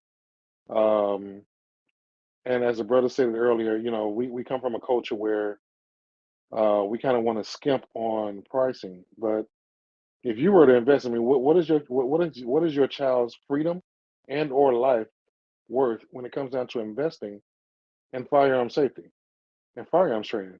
Let's keep it real, because I'm going to train you like I would train any adult, obviously on an intermediate level. But at the end of the day, you're going to get ultimately the same form or the same type of training, just at a level you can work at. And most people that I've come across aren't willing to um, pay a price for it. They think because it's like getting a haircut, right? When we were coming up, the kids' haircut was $7 and the men's haircut was $10. But we all think a head is a head, no matter how big the head is, right? So because as a child, they don't want to pay anything, but if I'm an adult, I can pay something. You got to realize, listen, this information is um, it's life changing. This is a lifestyle. This is not, this is not nothing that you can pick up and put down. And shooting a weapon, learning how to shoot it, and being accurate, that's a perishable skill, right? If you don't use it, you will lose it. You will lose the consistency of it. So there are a lot of instructors, including myself, and I'm sure including these brothers that offer youth firearm training. But when we start introducing it and bringing it to the public's eye, it's crickets because nobody wants to place their children in front of a gun, or at least they don't want to pay for it.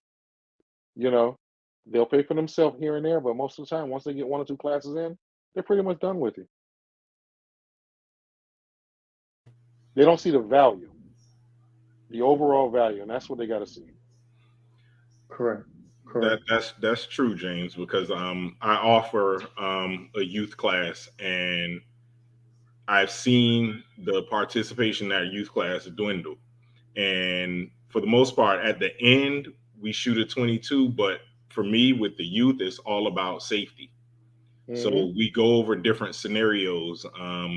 Like some of you mentioned earlier, what happens if you go to a friend's house and they have a gun? What happens if your friend has a gun in school?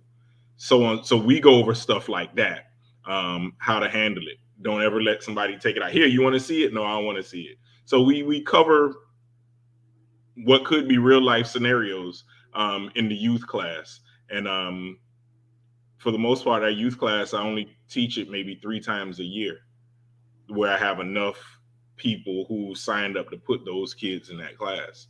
Which, if you're a parent and you have a firearm, your child should have some familiarity, because one of the things that happens, let's say you go out, you buy a gun, and you take it in, you sneak around with it, you sticking it here, you hiding it there.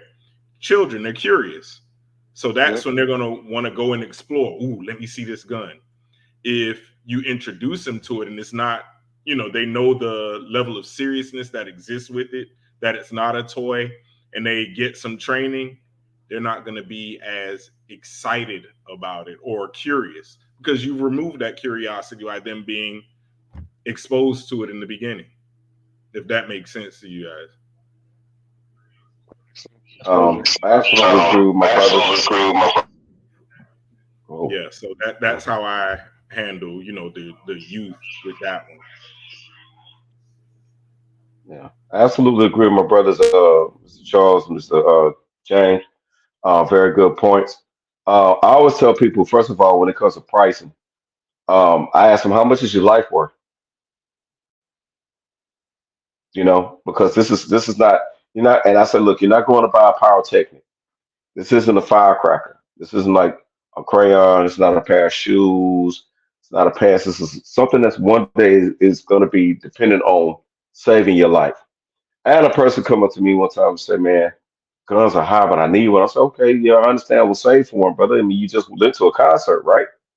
Yeah. Well, that money could have went to your weapon, But instead, so the next weekend he shows up, and you got to kind of be a brand person when you choosing the firearm. You do. Okay. And I'm going to tell you why. It's mainly manufacturer, it's actual mechanics and build. So the guy came out, he's proud he had his pistol. I said, "Oh, man, you got a pistol good for you." He takes it out the bag and it's a Scott SCCY pistol. I That's it. stopped him immediately. He said, "What do you think about this gun?" I said, "Take this gun back. If you can't get your money back, get it back. If you can't get it back, throw it at somebody and forget about it." Another guy had a high point. I said, "Don't ever disrespect me again for bringing a high point in my presence in life." All right. Well. So I mentioned these names, right? So we're going to talk about why I said that. The Sky Pistol. First of all, reviews are important, people. I hope y'all paying attention. Reviews are important. As many videos as we watch on YouTube, you need to be watching reviews on certain kind of pistols you want. So what's the problem with the Sky Pistol? If you want something blowing up in your hand, fine, go for it. Because those have a history of malfunctioning to the point of sending squib rounds you could blow up in your hand, you name it. Okay. High points have a bad problem. One, the weight, the design of it is so clumsy that when you draw it, it's heavy. And then on top of that, it has a high jam ratio. Again, you are thinking about saving your life. So if somebody kicks in my door, I have to look over to my nightstand, open my case to my sky pistol, and hope that when I have to return fire, it doesn't jam, blow up, or do anything like that. Whereas my Kanish, that my Kanish that I have is competition ready. I know this weapon will not malfunction. Or a Glock. I just personally don't like Glocks because I'm a competition shooter, but Glocks are good guns, all right. But Glock, good gun. Sig, you there. HK, great gun. You see what I'm saying? But if you're gonna pay this price to go to these high price restaurants, right? You're gonna pay the price to go to these fancy concerts you want to go to, right? Everybody loves Jordan. I don't, but okay. Everybody loves Jordans. You want to pay $300, $400 for a pair of shoes, knock yourself out. You mean to tell me you can't put $300 or $400 and invest into something that is going to make sure that you come home? And if you're making that decision, parents, children, as you teach them, are going to make that same decision. So he might come up one day, well, we shot high points my whole life. And I'll probably say something like, you probably didn't hit the target once your whole life. All right. Because of the weight. It's all about the namesakes of these guns like SIG. You say SIG, what do you say? Good gun. You say Taurus, you go, Smith& and Wesson, it's okay. Ruger, it's okay for the price. Canic, nice competition pistol, and it's cost effective. Look at your reviews, people. You have to look at your reviews. When you're going to do anything else, the first thing you do, when you hire a contractor, you usually look at reviews, right? You look at products, you got to check out the functionality, the mechanics, the gears, and everything. How does this thing function in my hand? Now, to you, Anthony, I'll tell you this. One good thing about a pistol, when you buy it, if the trigger's too heavy, you can always modify a trigger and get it made or Hmm. and get it redone. Mechanic, as a matter of fact, when I first bought it, it's a great on trigger pull. Problem is, it's a little too heavy for competition. So I went to Freedom Smith and I ordered a Fat Daddy 2 and now I have a .5 pound trigger pull. Okay. So there's things you could do, but this is it's instructors that can game you up on stuff like this. Um, Also, when you're learning firearm safety, there's nothing wrong with getting into the competition realm. Why do I say that? It's not for you to go out and be the best. It's for you to learn how to shoot and move, shoot and move safely. Okay? Because we could teach you as much as we want to in an indoor range. Good. You know how to shoot at paper and you know how to shoot stationary. Good job. However, if a target is engaging you, can you move from point A to point B and engage the target quickly? Because again, if you're gonna get this gun, you know, have this weapon in your house, one thing you do need to do is need to take note of, excuse me, is that your life depends on it. Your life depends on it. Now, as we talked, you asked a question about cleaning. How important it is? How important is it? Severely important. That's the difference between your gun firing and your gun jamming. That's the difference between you not having issues with your trigger. Okay, so that's it. How, real quick with the cleaning, how do you go about that? Because we have women that's watching. How do you go about finding out how to clean your gun correctly? You can go to Well, YouTube University, right? instructors that you can do that. First of all, you have a weapon. Your instructor should be giving you all of that game right there. They should be telling you everything on how to shoot the weapon, as well as how to take your weapon apart properly and clean it and reassemble and function check. Okay, if they're not doing that, They're going to have to step their game up a little bit. Is it their responsibility overall? Our responsibility is to teach you how to shoot. But still, if you're going to have the weapon in your hand, I need to teach you how to fully operate that weapon. And part of operating it is cleaning it. That's your money maker on it. That's going to make sure your weapon works. Now, There which are a goes lot of back to the people state of who Florida. have Oh, go ahead, Charles. issues with cleaning, um, Mm. the assembly, the disassembly, especially. Um, so at one time, I was doing that class monthly, and people are still intimidated by it. So I would say this: guns are like cars in a lot of sense. Um, you have certain cars that use synthetic oil, and you can go longer without an oil change, and then you have some that use regular conventional oil, and you better change that oil every 3 months. So it's the same. There's some guns that are pretty sensitive and can't go that long without being cleaned. Um, One of the things I've been doing recently is one of the Glocks that I use to teach my classes. I want to see how long I can go without actually cleaning it. And I'm at about year 2 right now, and that Glock hasn't been cleaned and it functions. Now, one of the things I will do is lubricate it. And with Glock, because I can't do it with any of my SIGs, because I've tried and they respond differently. Glocks, if they're lubricated, you can go a long time without cleaning it. Now, should you? Absolutely not. Absolutely not. And once you get at least, I would say, 100 rounds through it, it's time to clean it. It's time to clean it. Some people clean after every time they shoot it, but the average person isn't going to bother it like that. They might not even get through 100 rounds because there are a lot of people who they go to the range, 20, 30 rounds. All right, I'm good. I'm out. And that only happens once every 2 to 3 months. So I would say your cleaning would go on the number of rounds you put through your firearm, but you have to clean it. You have to. And going, just feeding off of what they both said. And again, constitutional carry states, Florida being the most recent one at it. You got to know what you don't know. He said if you got an instructor, he should be putting you up on game. They never went to a class.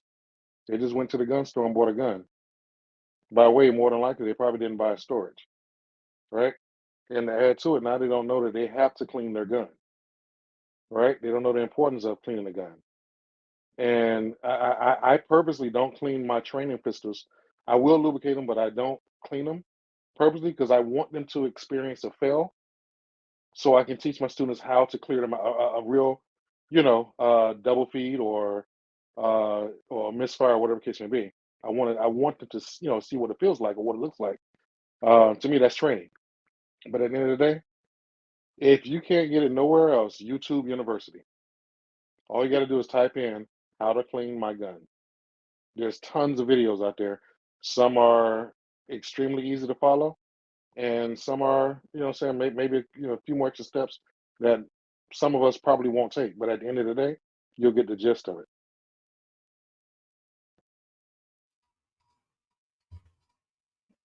Definitely. Real I quick, see.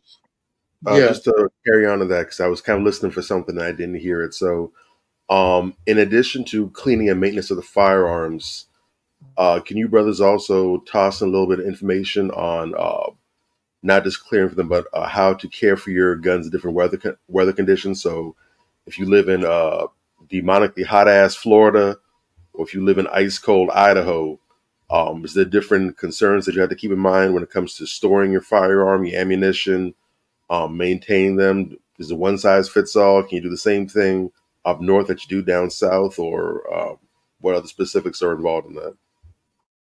I would say keep your ammunition dry, and occasionally run a light coat of oil on the outer bands of your weapon to keep them rust and the inner lining. Other than that, if you just storing them, yeah, just keep a light, very very light coat of oil, maybe 1 or 2 drops on the material, and just wipe it down really good. That helps protect the coating from oil. Excuse me, from rust. Agreed. Same. By no means should you be oiling ammunition. That you don't want any type of liquid Yeah. on your ammunition. And you always want to use gun oil as well, because I Mhm. had a gun that I cleaned for somebody and they used oil that wasn't gun oil. Let's say that. So the gun That- actually locked up. so They so they used was using they they used was cooking using oil. Crisco. Yeah, they use cooking oil. Yeah, no, seriously. And the gun was Hey, locked up. yeah. Yeah. Is So that Again, the same? Is that the same as pouring like sugar down the tank or mixing your gas with your oil? right. pretty much. He was like, oil. I thought you could use any kind of oil. He was serious. And I was like, no, you can't just use any kind of oil. So yeah, make sure you use gun oil. If you some kits, when you buy your gun, they come with a little small thing of oil or lubricant. But get a gun cleaning kit. You know, if you have a gun, you should be able to maintain it to an extent. Get a gun cleaning kit. You know, at least some CLP, which is cleaner, lubricant, protectant. You know, that's kind of all in one shot. You know, gets everything, and just keep the gun lubricated. But at least that, you know, but have some form of being able to maintain your firearm, because like everybody has said, your life can depend on it. So I want it in optimal condition. That way, if God forbid I'm in that event, I know my gun isn't going to fail me. You know, it's like getting in your car and you haven't done the brakes, and then you go to press the brakes and they're not working. That's a bad time to find out when you want to stop and can't. It's the Yep. same Correct. thing. I And seen it can be equally as bad if you over oil. Over oil it. You know, don't squeeze mm, that oil like you're trying to squeeze the last bit of toothpaste out. It only takes 2 or 3 drops to lubricate it. That's it. And in some cases, 1 or 2 drops, really.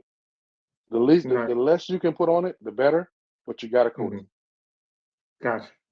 Now I seen a question that I wanted to get to. The sister posed the question: are all guns technically legal in all states? I think that's a good question.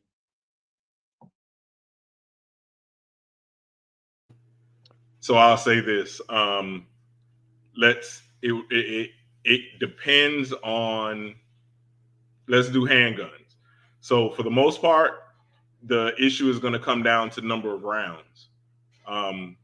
With that, your pistols that have certain states like California, and they've been fighting it for a while. California, you couldn't have a magazine that had more than 10 rounds in it. So me being from Florida, when I traveled, I went to LA a few times. I had to take a gun that only had a 10-round magazine. So for them, they didn't care about if you have, say, a 15-round magazine and you only put 10 rounds in it. Didn't matter. The magazine capacity can't be more than 10. So that can vary state by state. So a good resource for that is handgunlaw.us. It's a website that gives you a lot of information when it comes down to the laws in each particular state. And that even goes with states' reciprocity with recognizing the concealed weapons permits or licenses from other states as well. It's handgunlaw.us.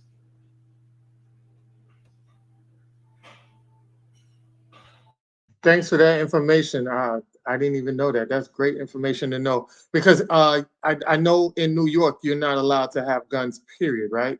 If I'm not mistaken. So it was like that, and it just recently changed. Oh, okay. Got you. Just recently Um, changed, yes. Oh, so now you got to, yeah, now you got to know the update. And also another thing that I've heard about was that traveling with your gun from state to state, you would have to get permission for that. Is that correct? No, not, you don't have to get permission. So say for instance, us here in Florida, you get Florida's concealed weapons license. Florida's license is recognized in 36 other states. So they 7. have reciprocity. So that means, let's say I go to Georgia. Georgia recognizes Florida's license as if it was issued by them. Mm. So again, you have to be careful. For instance, California doesn't recognize Florida's license. So if I'm in LA I have to move as if I don't have a concealed weapons license. So the firearm can't be on me if I'm out there. But if I'm in good old Georgia, Texas, any of those places, I'm good. I can have my firearm on me. So it's just little nuances like that when it comes down to laws that people really need to be abreast of, especially for the state that you're in. So like Mr. Holiday said, using YouTube works, but Google is your friend. If you know you got a trip, you're going to Vegas or whatever, look and see what the laws are in Vegas. Just Google it. Does Nevada recognize Florida's concealed weapons license? They do, and you'll have your answer right there. Does New York? No, they do not. Does Illinois? No, they do not. So you move accordingly. But if you don't know, that website that I gave earlier, handgunlaw.us, is a good resource. But you can also Google it and it'll pop up. And I've tested Google to see what it says for different states, and it's accurate. Okay, cool. I know we got to get up out of here shortly. I know you guys have really dedicated a lot of your time. I definitely want to get a part 2 going on, maybe early next year. Maybe we could do something before Dr. King's Day, and get just the information out there to make sure people are preparing for 2024. But I really appreciate you guys giving your greatest time, bartering your time with us and letting people know how to go about getting their information on their journey towards gun ownership, and doing it in a correct, safe, and respectable and protective way. And I learned a lot. And I tell people all the time, people always say to me, "Ant, you know a lot." And I say, I really don't know a lot. I only tell you guys what I know. And it seems like I know a lot because I gained a lot of information through listening. So even tonight, I learned a lot, you know what I mean? And I'm always super proud of Bobby and Major, because they kind of keep me in line at times when I don't know things, and give me the perspectives to line up with, to be on the right track. So you always got to have accountability partners and strong men around you to keep you on track. So I appreciate them as well. I'm going to give it over to Major or Bobby, if you guys want to ask anything before I get into the last segment. I did want to shine some light on the crown check tonight, so that people can know it's a little different. It's a little different tonight with the crown check. I just want to shed some light with it, but I definitely want to give you guys any opportunity you guys want to say anything, or any questions, last minute questions or whatever. I guess I'll say real quickly. First of all, thank you all for having me on here. Really appreciate you.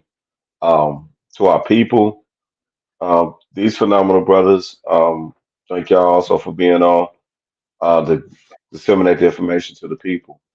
For those who don't know the severity of this particular show, I want you to pay attention to what's going on in regards to the news. If I just need to be a million with you, this is not the time, neither is it the place to take anything lightheartedly.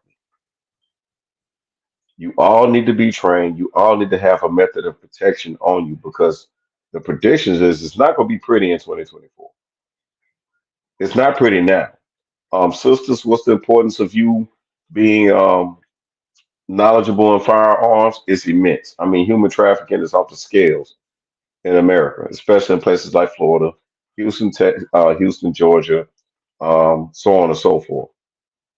All right. If you're not cognizant as to what's going on around you,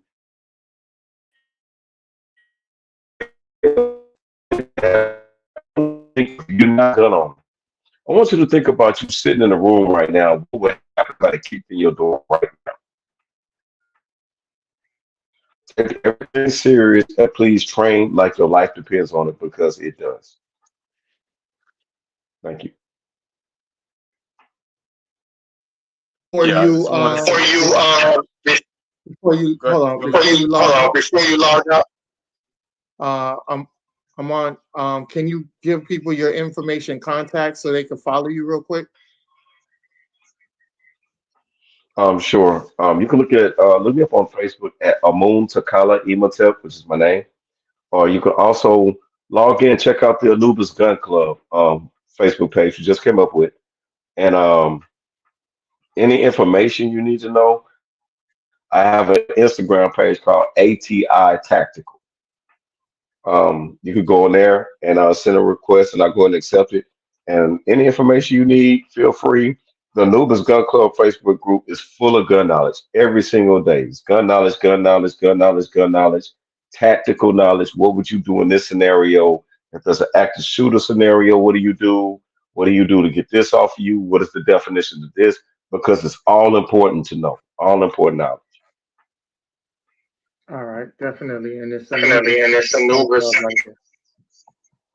Go ahead, Yes, Major. sir. Go ahead, Major. Yes, sir. Yeah, I just wanted to say we have an elder in the chat that feels like they were being judged earlier, and I want to make sure we put it out there because the cost thing came up or whatever the case may be, and we need to understand that there are certain people that do have they're on a fixed income and they're asking these questions because it's a genuine concern. So I don't want that elder to feel like, they were being judged or anything. That's not what's going on. Feel free to ask your questions. And, we're going to be mindful of, answering those questions without making you feel judged.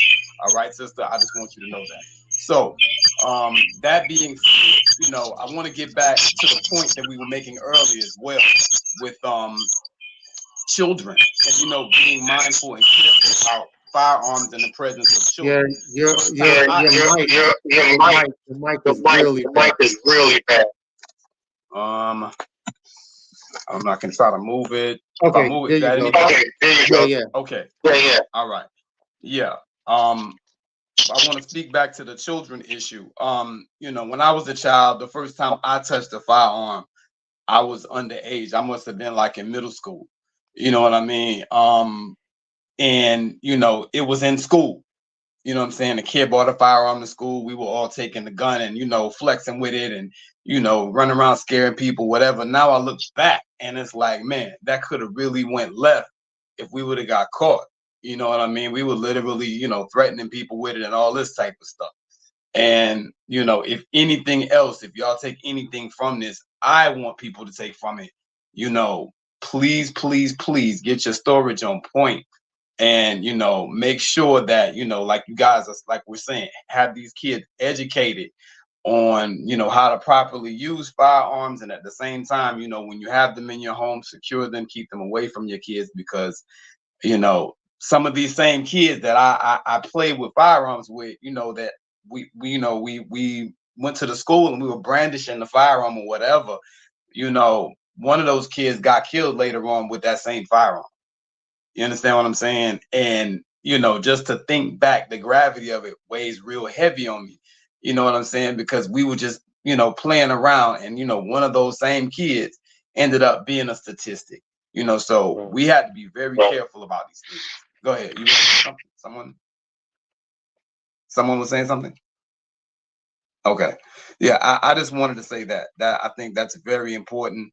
And, let's at the same time educate ourselves and make sure that we are armed and ready to protect ourselves and armed with the proper knowledge to keep us out of trouble. Because like you mentioned with the whole gun in the car thing, so forth and so on, and carrying it on you, there are certain ways that you can carry it and certain ways that you can't. And I think that site that you put in the chat is going to be very helpful to a lot of people. So I encourage everybody to go there, and I'll land my plane. Super dope, super dope. Let me get Mr. Holiday up. You can go ahead and tell everybody where to find you at, and any last words you want to give to the people in the public. First off, I thank everybody for the opportunity to speak tonight. Thanks for this panel.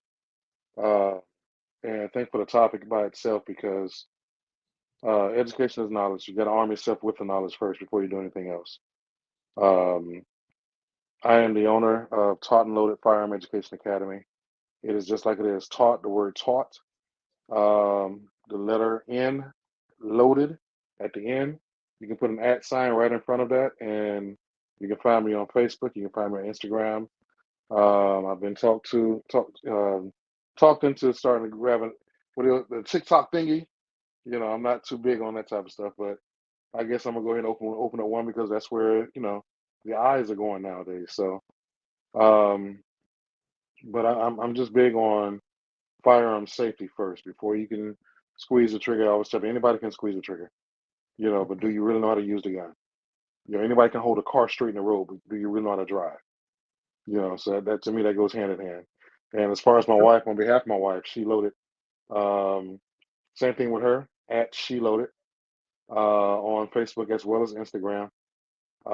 She has a lot of defense. I wouldn't call them women defense. I mean, because I carry mace, I carry Kubotans. I'd rather hit you with something non-lethal first than hit you with something lethal if I have to. With mace, I can get you at about 12, 14 feet away. And when I learned the one thing people don't know, the effectiveness about mace gets you 3 times, right?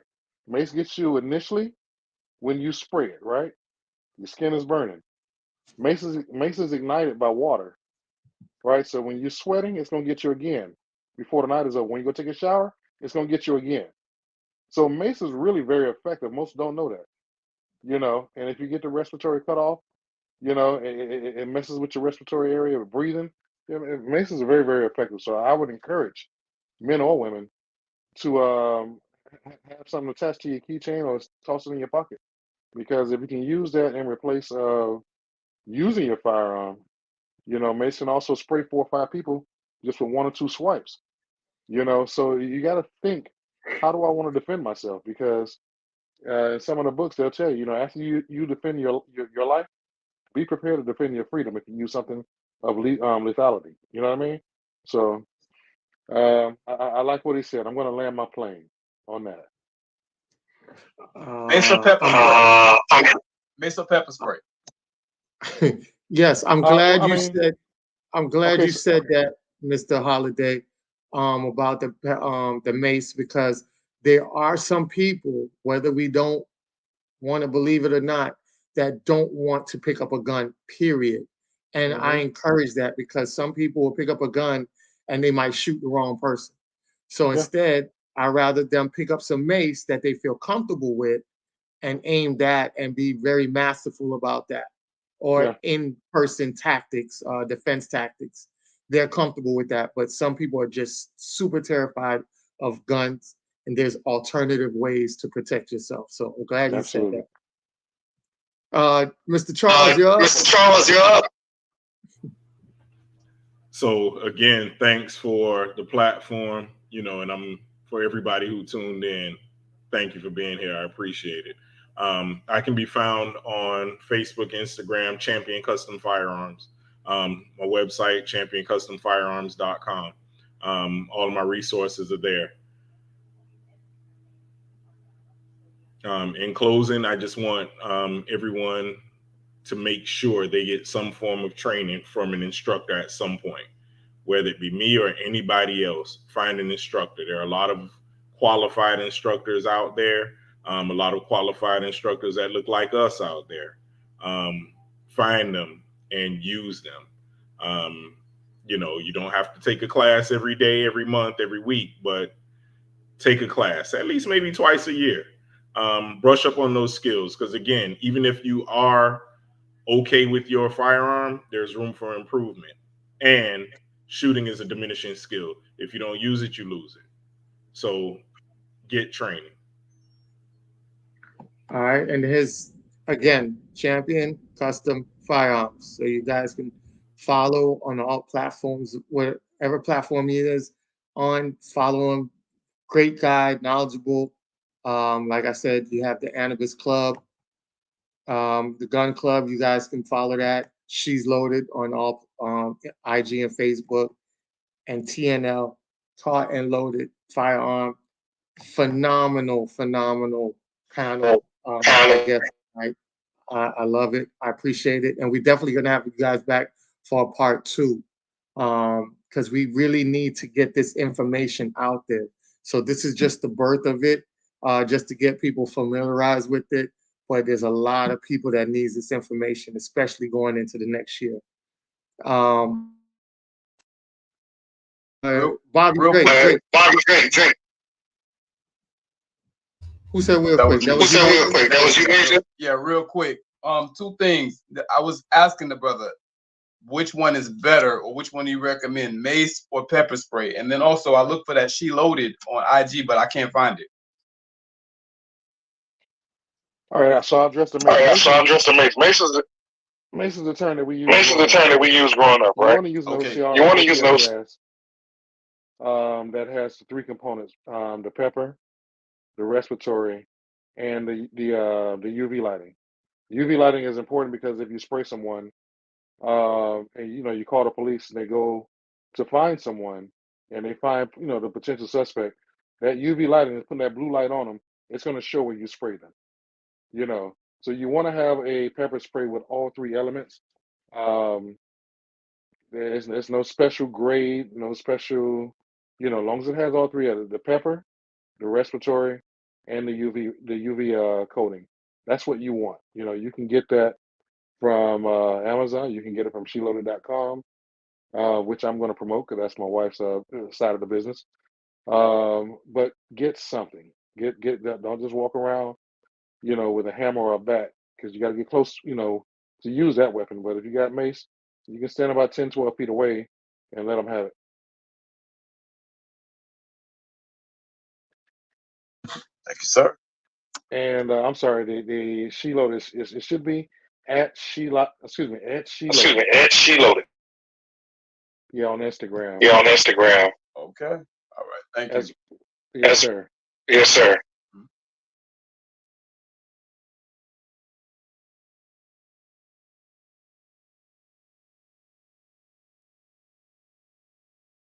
I'm sorry. My bad. My bad. She Loaded self-defense. There you go. Yeah. Thank you. Yeah, that's it. That's it. I'm sorry. Thank you. I was looking for it. Thanks. Yeah, She Loaded self-defense. Okay, got it. Yeah. Oh, okay. So yeah, thank you so much for everybody being on here. Bobby, you wanted to say something real quick?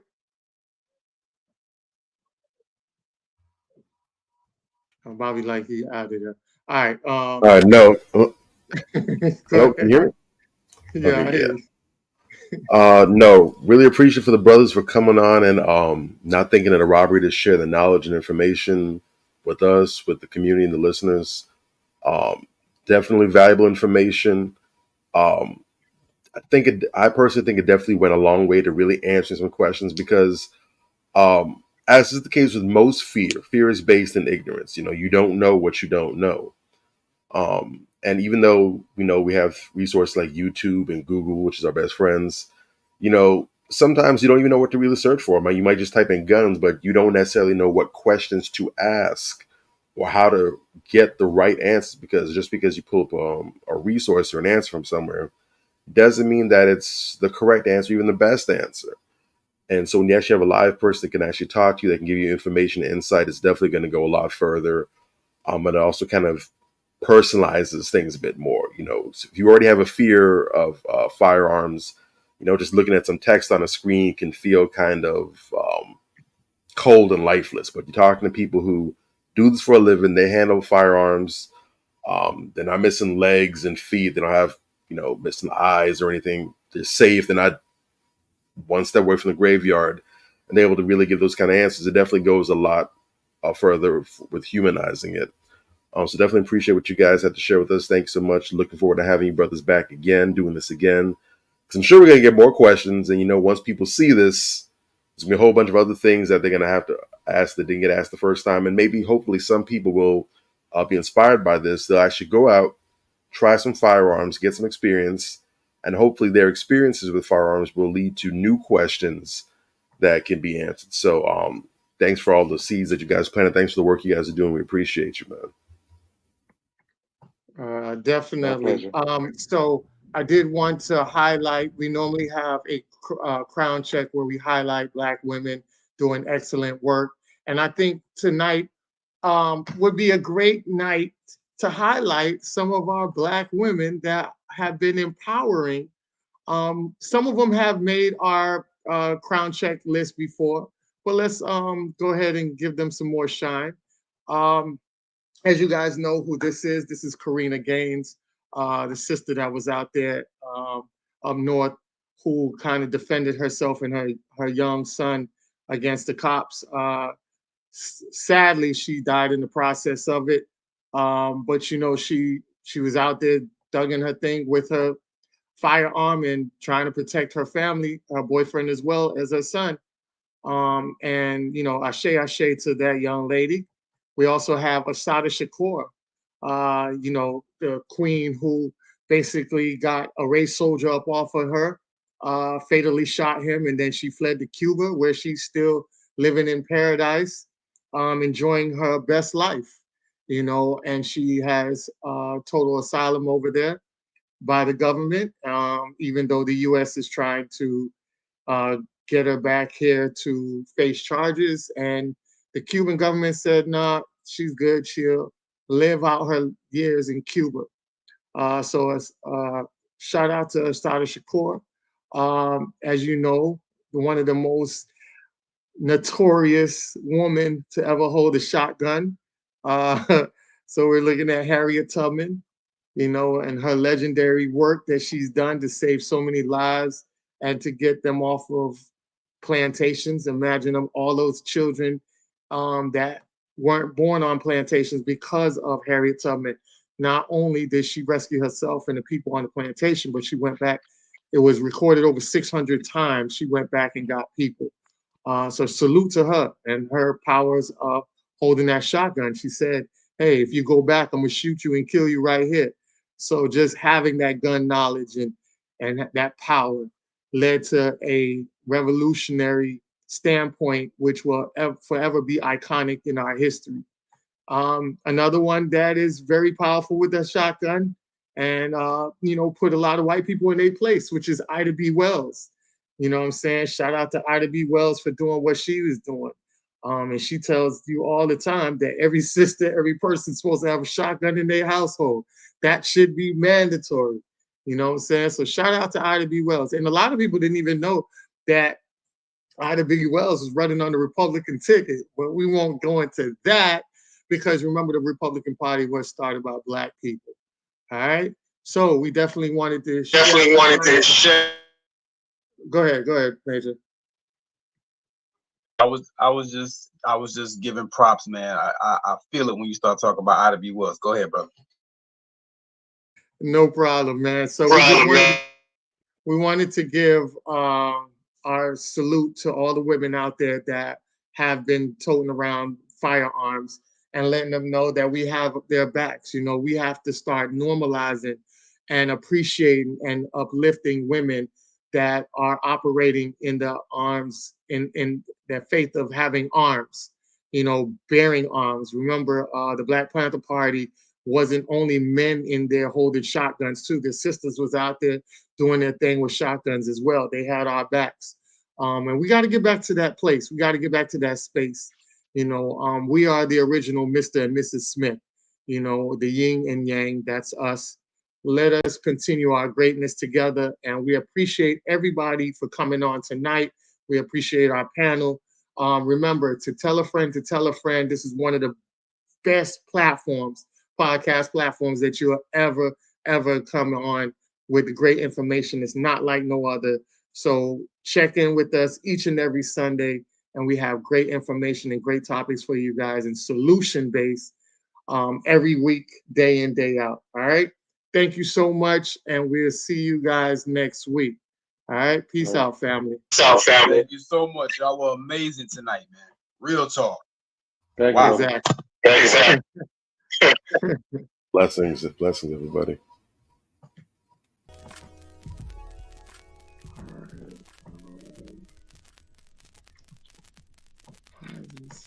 Okay.